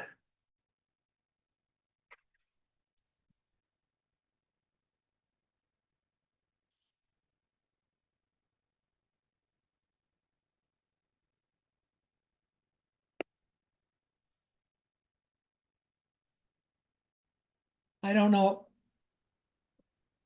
I don't know who's next. You are Mayor Hurley. Thanks, but I lost that job a long time ago.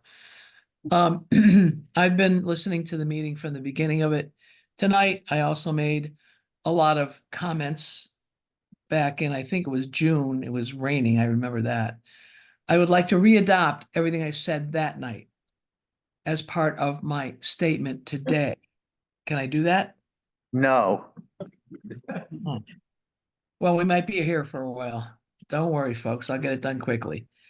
The last time I spoke about quality of life, and there are ordinances and there are laws within the community of East Long Meadow that protect the quality of life here in our town. I love East Long Meadow. It's a great place to live. I have enjoyed the time I've been here, and I really think that for this project to go through without a lot of conditions and a lot of requirements would be an injustice and damage the quality of life here in East Long Meadow. My other concern, and I think it was most eloquently stated by the gentleman here tonight, who was the award winner of all those safety awards for truckers in the United States. Public safety with that amount of trucks and that amount of traffic is going to be nothing short of a nightmare. So it won't be the nightmare on Elm Street. It'll be the nightmare on the street that we all live on and love. And I'm concerned about the hours of operation as it relates to trucks being allowed to be there overnight as opposed to going in and out, what the hours are that they can go in and out, and when the loading is taking place, and what the hours are going to be for the delivery trucks that are going to go in and out, excuse me, in and out of there. Even having to deal with Amazon trucks delivering goods can be a nightmare on the size of the streets of East Long Meadow and a lot of the surrounding towns. I can only say that I know you folks have a tough job. I know that you've done the best that you can, and I want you to consider quality of life and public safety as the 2 most serious issues that have to be dealt with. I understand that this is a matter of right. The question is, what are we going to do to limit the damage to the quality of life and to public safety, not only in our town, most especially in our town, but not only in our town, in terms of East Long Meadow and some of the things, or in terms of Long Meadow and some of the things that have been done by Long Meadow. The young lady who spoke about being down at the end of Chestnut Street at the light to turn left to go to the post office and have a truck trying to go up Chestnut Street, that is absolutely true. I've been a victim of that as well. And just because they have caution truck turns, wide turns, doesn't mean that they have the right to drive over the front of your car, which one truck actually did to me in another situation. There's a lot of public safety issues. There's a lot of quality of life issues. I just ask that you do as much as you can to narrow the scope and to take into consideration public safety, quality of life, hours of operation, trucks not being allowed to stay there overnight. Once they deliver their load, let them be gone. There's plenty of truck stops down the road.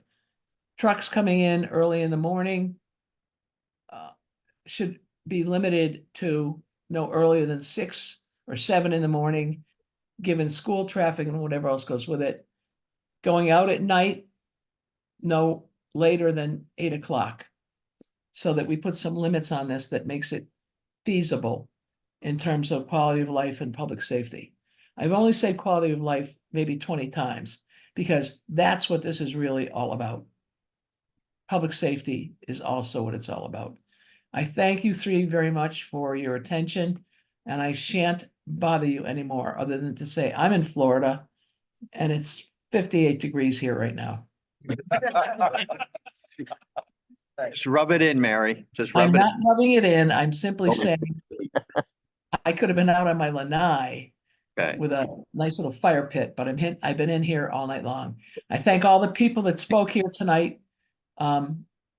Kudos to Jack Moran, who was my next door neighbor, and I couldn't have a better one. And I just hope that you do the right thing. I know you will. Thank you. Next, please. Linda White.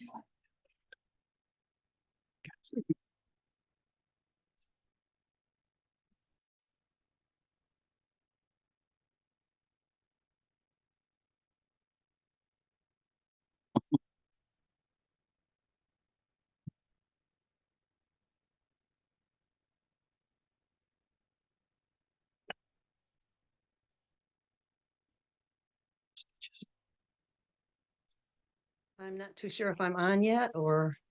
You are. Okay, excuse me. My name is Linda White and I live in Long Meadow on Converse Street. I've been here for 46 years. I don't think anybody really realizes how out of control this trucking business can get. And it's been pretty demanding, you know, as far as what our homes go through. We have the pounding of our foundations. Can't sleep at night because these trucks are going up and down. I mean, I'm happy that truckers are out there and they're doing their job, but I don't see why they have to come through a residential area.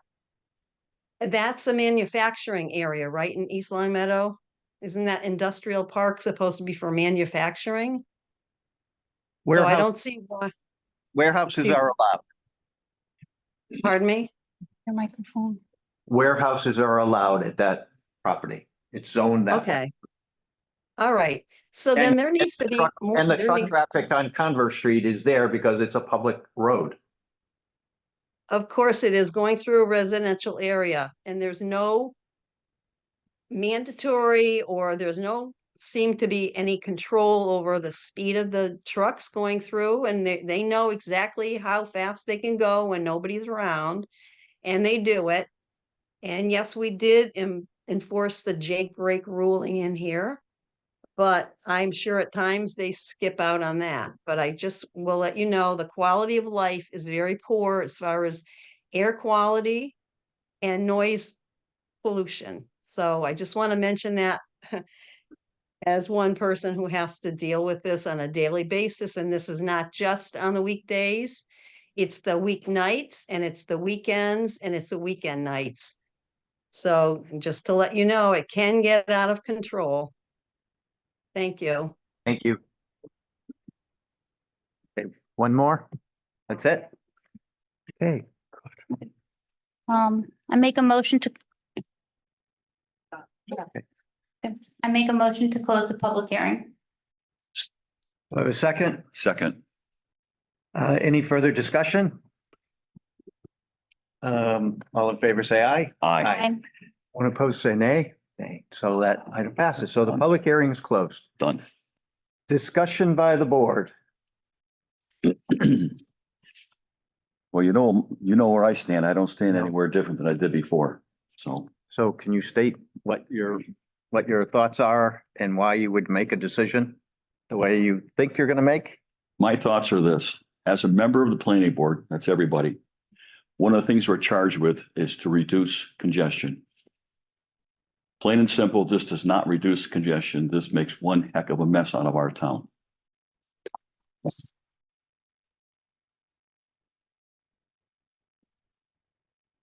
I'm hoping that we're going to vote in a few minutes and you can probably see what my vote will be, but those are my thoughts on it. I greatly appreciate the time and the effort that the petitioners have put forth. I like to see the building gone, the original packaging machinery. I've been here 72 years and I've seen that thing for a long time. I like to see it probably done in a different manner. I just want the petitioners to know that I appreciate their effort. And the reason for my not really liking this is strictly the word congestion. Safety goes with it too, but congestion is something we're charged with. So over the weekend, like Russ, I did some homework, and if you go to the East Long Meadow website, it defines our job as planning board members. We are charged with helping to protect and enhance the environmental, economic, and social quality of life in East Long Meadow for its residents. I think that the developers, I applaud them for their commitment to transforming what we can all agree has become an eyesore in this town and has sat there for many years in the state of disrepair that it's in. But I don't believe that this would enhance the environment, economic, or social quality of life in East Long Meadow.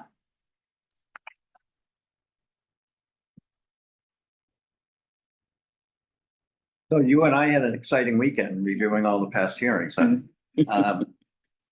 I really, really do struggle with this. I struggle because it's a use allowed as a matter of right. I'm not bought and sold on the tax this and tax that, and we're gonna need more revenue because we have a high school coming in. That's a totally separate thing. I am really most influenced by Roland Bolduc. What I was trying to get out of him tonight, which I didn't get as far as I wanted to, was he's a practitioner of his craft. And I think all of the awards that he has won lends a great deal of credence to what he has expressed to this planning board a large number of times, and he'll probably be shaking his head over this. I'm also influenced by, there are 25 single-family homes on Chestnut Street, who I think would take the major brunt of this traffic, more so than, yes, the fields of Chestnut. They have no large berm in front of the development, so they get hit with the noise. They would get hit with more of the pollution. They would get hit with more problems in the fields of Chestnut. I'm also, like Pete, have really serious concerns, kind of impacted by what Roland said, that yes, the developer can try to have the trucks go this way and that. But when they're in the truck and they want to get somewhere, they're going to go where their GPS or other things tell them that they need to go, because they're making money and they want to make a lot of money. And I'm really concerned, and I can't believe you raised the 1994 deaths of those two wonderful women in the Rotary. But I was on the town master plan committee as part of the planning board that we passed a couple of years ago. And the idea was to reduce the amount of traffic at the Rotary. This is not going to reduce the amount of traffic at the Rotary.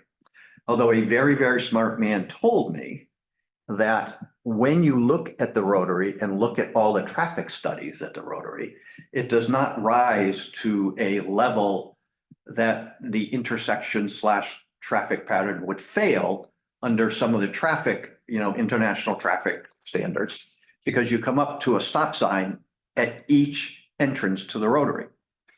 So that when a truck goes in there, it might be going 5 or 6 miles an hour. So, but I do get concerned if you have 2 or maybe 3 at a time. And that is a major problem. I'm really concerned about the impact that this potentially could have on economic development as it relates to existing businesses in town. And by that, I mean, we've been very, very fortunate to have XL Dryer there for a long time. We've been very fortunate to have American Saw / Lennox / or Black & Decker Rubbermaid.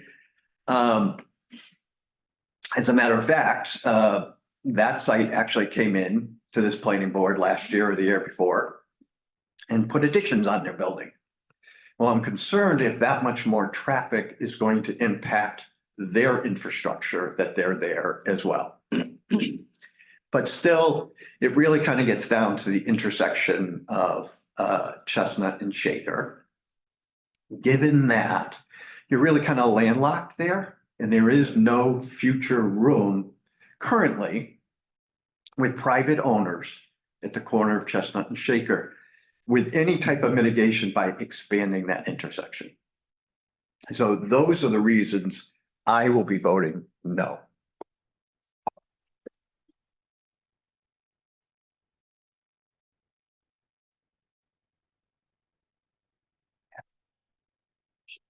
Yeah. Okay, so we have to do this. I'm making approve the amended special permit.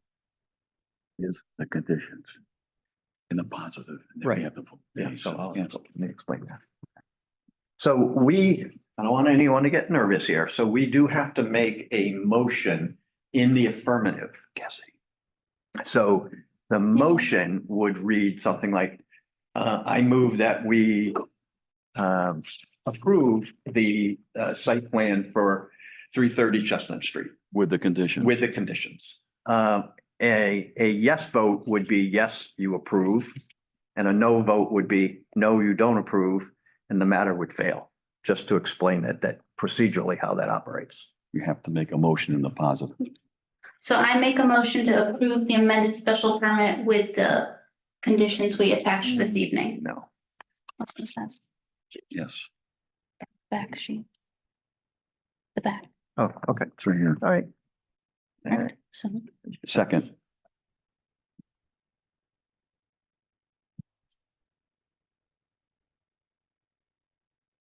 Hold on 1 second.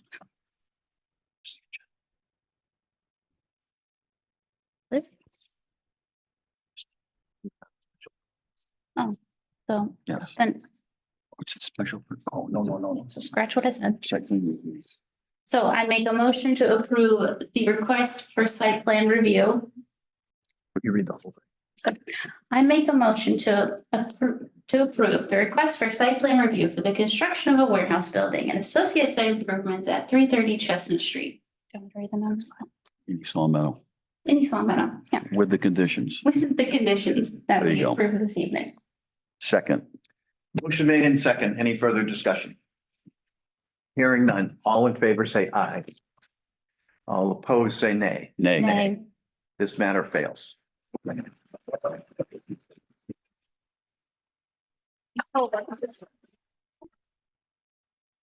So I would ask that you please, Don't take this the wrong way, but please leave and please leave quietly because we have more business to take care of. Thank Boy, I you. am. Thank you. Oh, It's going to take a 5-minute recess. Oh. okay, You guys, are we using the microphone or not? All right. tell us. What'd you come up? Hey, I have a couple questions. Are you aware that on the west side, there's an easement there where we propose the arborvitae? Are you aware that there's an easement, sewer easement there on the west side of the property? It was brought up last time, I believe, but I just want to make sure that's not going to pose any issues with a fence. Did that easement, is that easement underneath the trees before? Yes. Okay. Okay, easy. There, it was there. Yeah, I agree. The next thing, are you gonna require a fence? Yes. Okay. The neighbors would like to reconvene, come up with a different plan, and then come back next meeting. Okay, When is the next meeting? March 19th. Okay, we will see you then. This is an easy peasy thing. We It's just a gotta- fence and arborvitae. Pete, you gotta make the motion to continue it then. I gotta make the motion to, where was it? Let me ask you this, if do the fence, do we have to do the arborvitae's? Yes. Yeah. Okay, The neighbors don't want the fence. Is that- Well, if they tell us they don't want a fence, then no, you're not gonna, If the neighbors are happy we're happy. with your plan, Okay. we're happy. okay, that's what we wanted to. It's my opinion that should be a nice fence and the arborvitae. It would be very attractive. It's a one-time fee. Yeah, I agree. I've done this so many times. I agree more. So that would be something I think would look attractive. Maple trees, they're not gonna do anything for them. I agree. In 25 years it will. Hey, preaching to the choir. I mean, we should approve the amended special. No, Which one is it? it's not. Okay. Oh, confusing they are. I make a motion, oh, you better get this microphone. I make a motion to continue the public hearing to March 19th at 6 PM in the Pleasant View Senior Center. I second. Motion made in second. Any discussion? Hearing none. All in favor, say aye. Aye. Oh, wait, by roll call. Aye. Thank you. Aye. All right, see ya. See There's no other business. Thank you. To adjourn. I make a motion to adjourn the February 2024 planning board meeting. Any discussion? Hearing none. All in favor, say aye. Aye. Aye. Thank you. Bill, I hope you feel better.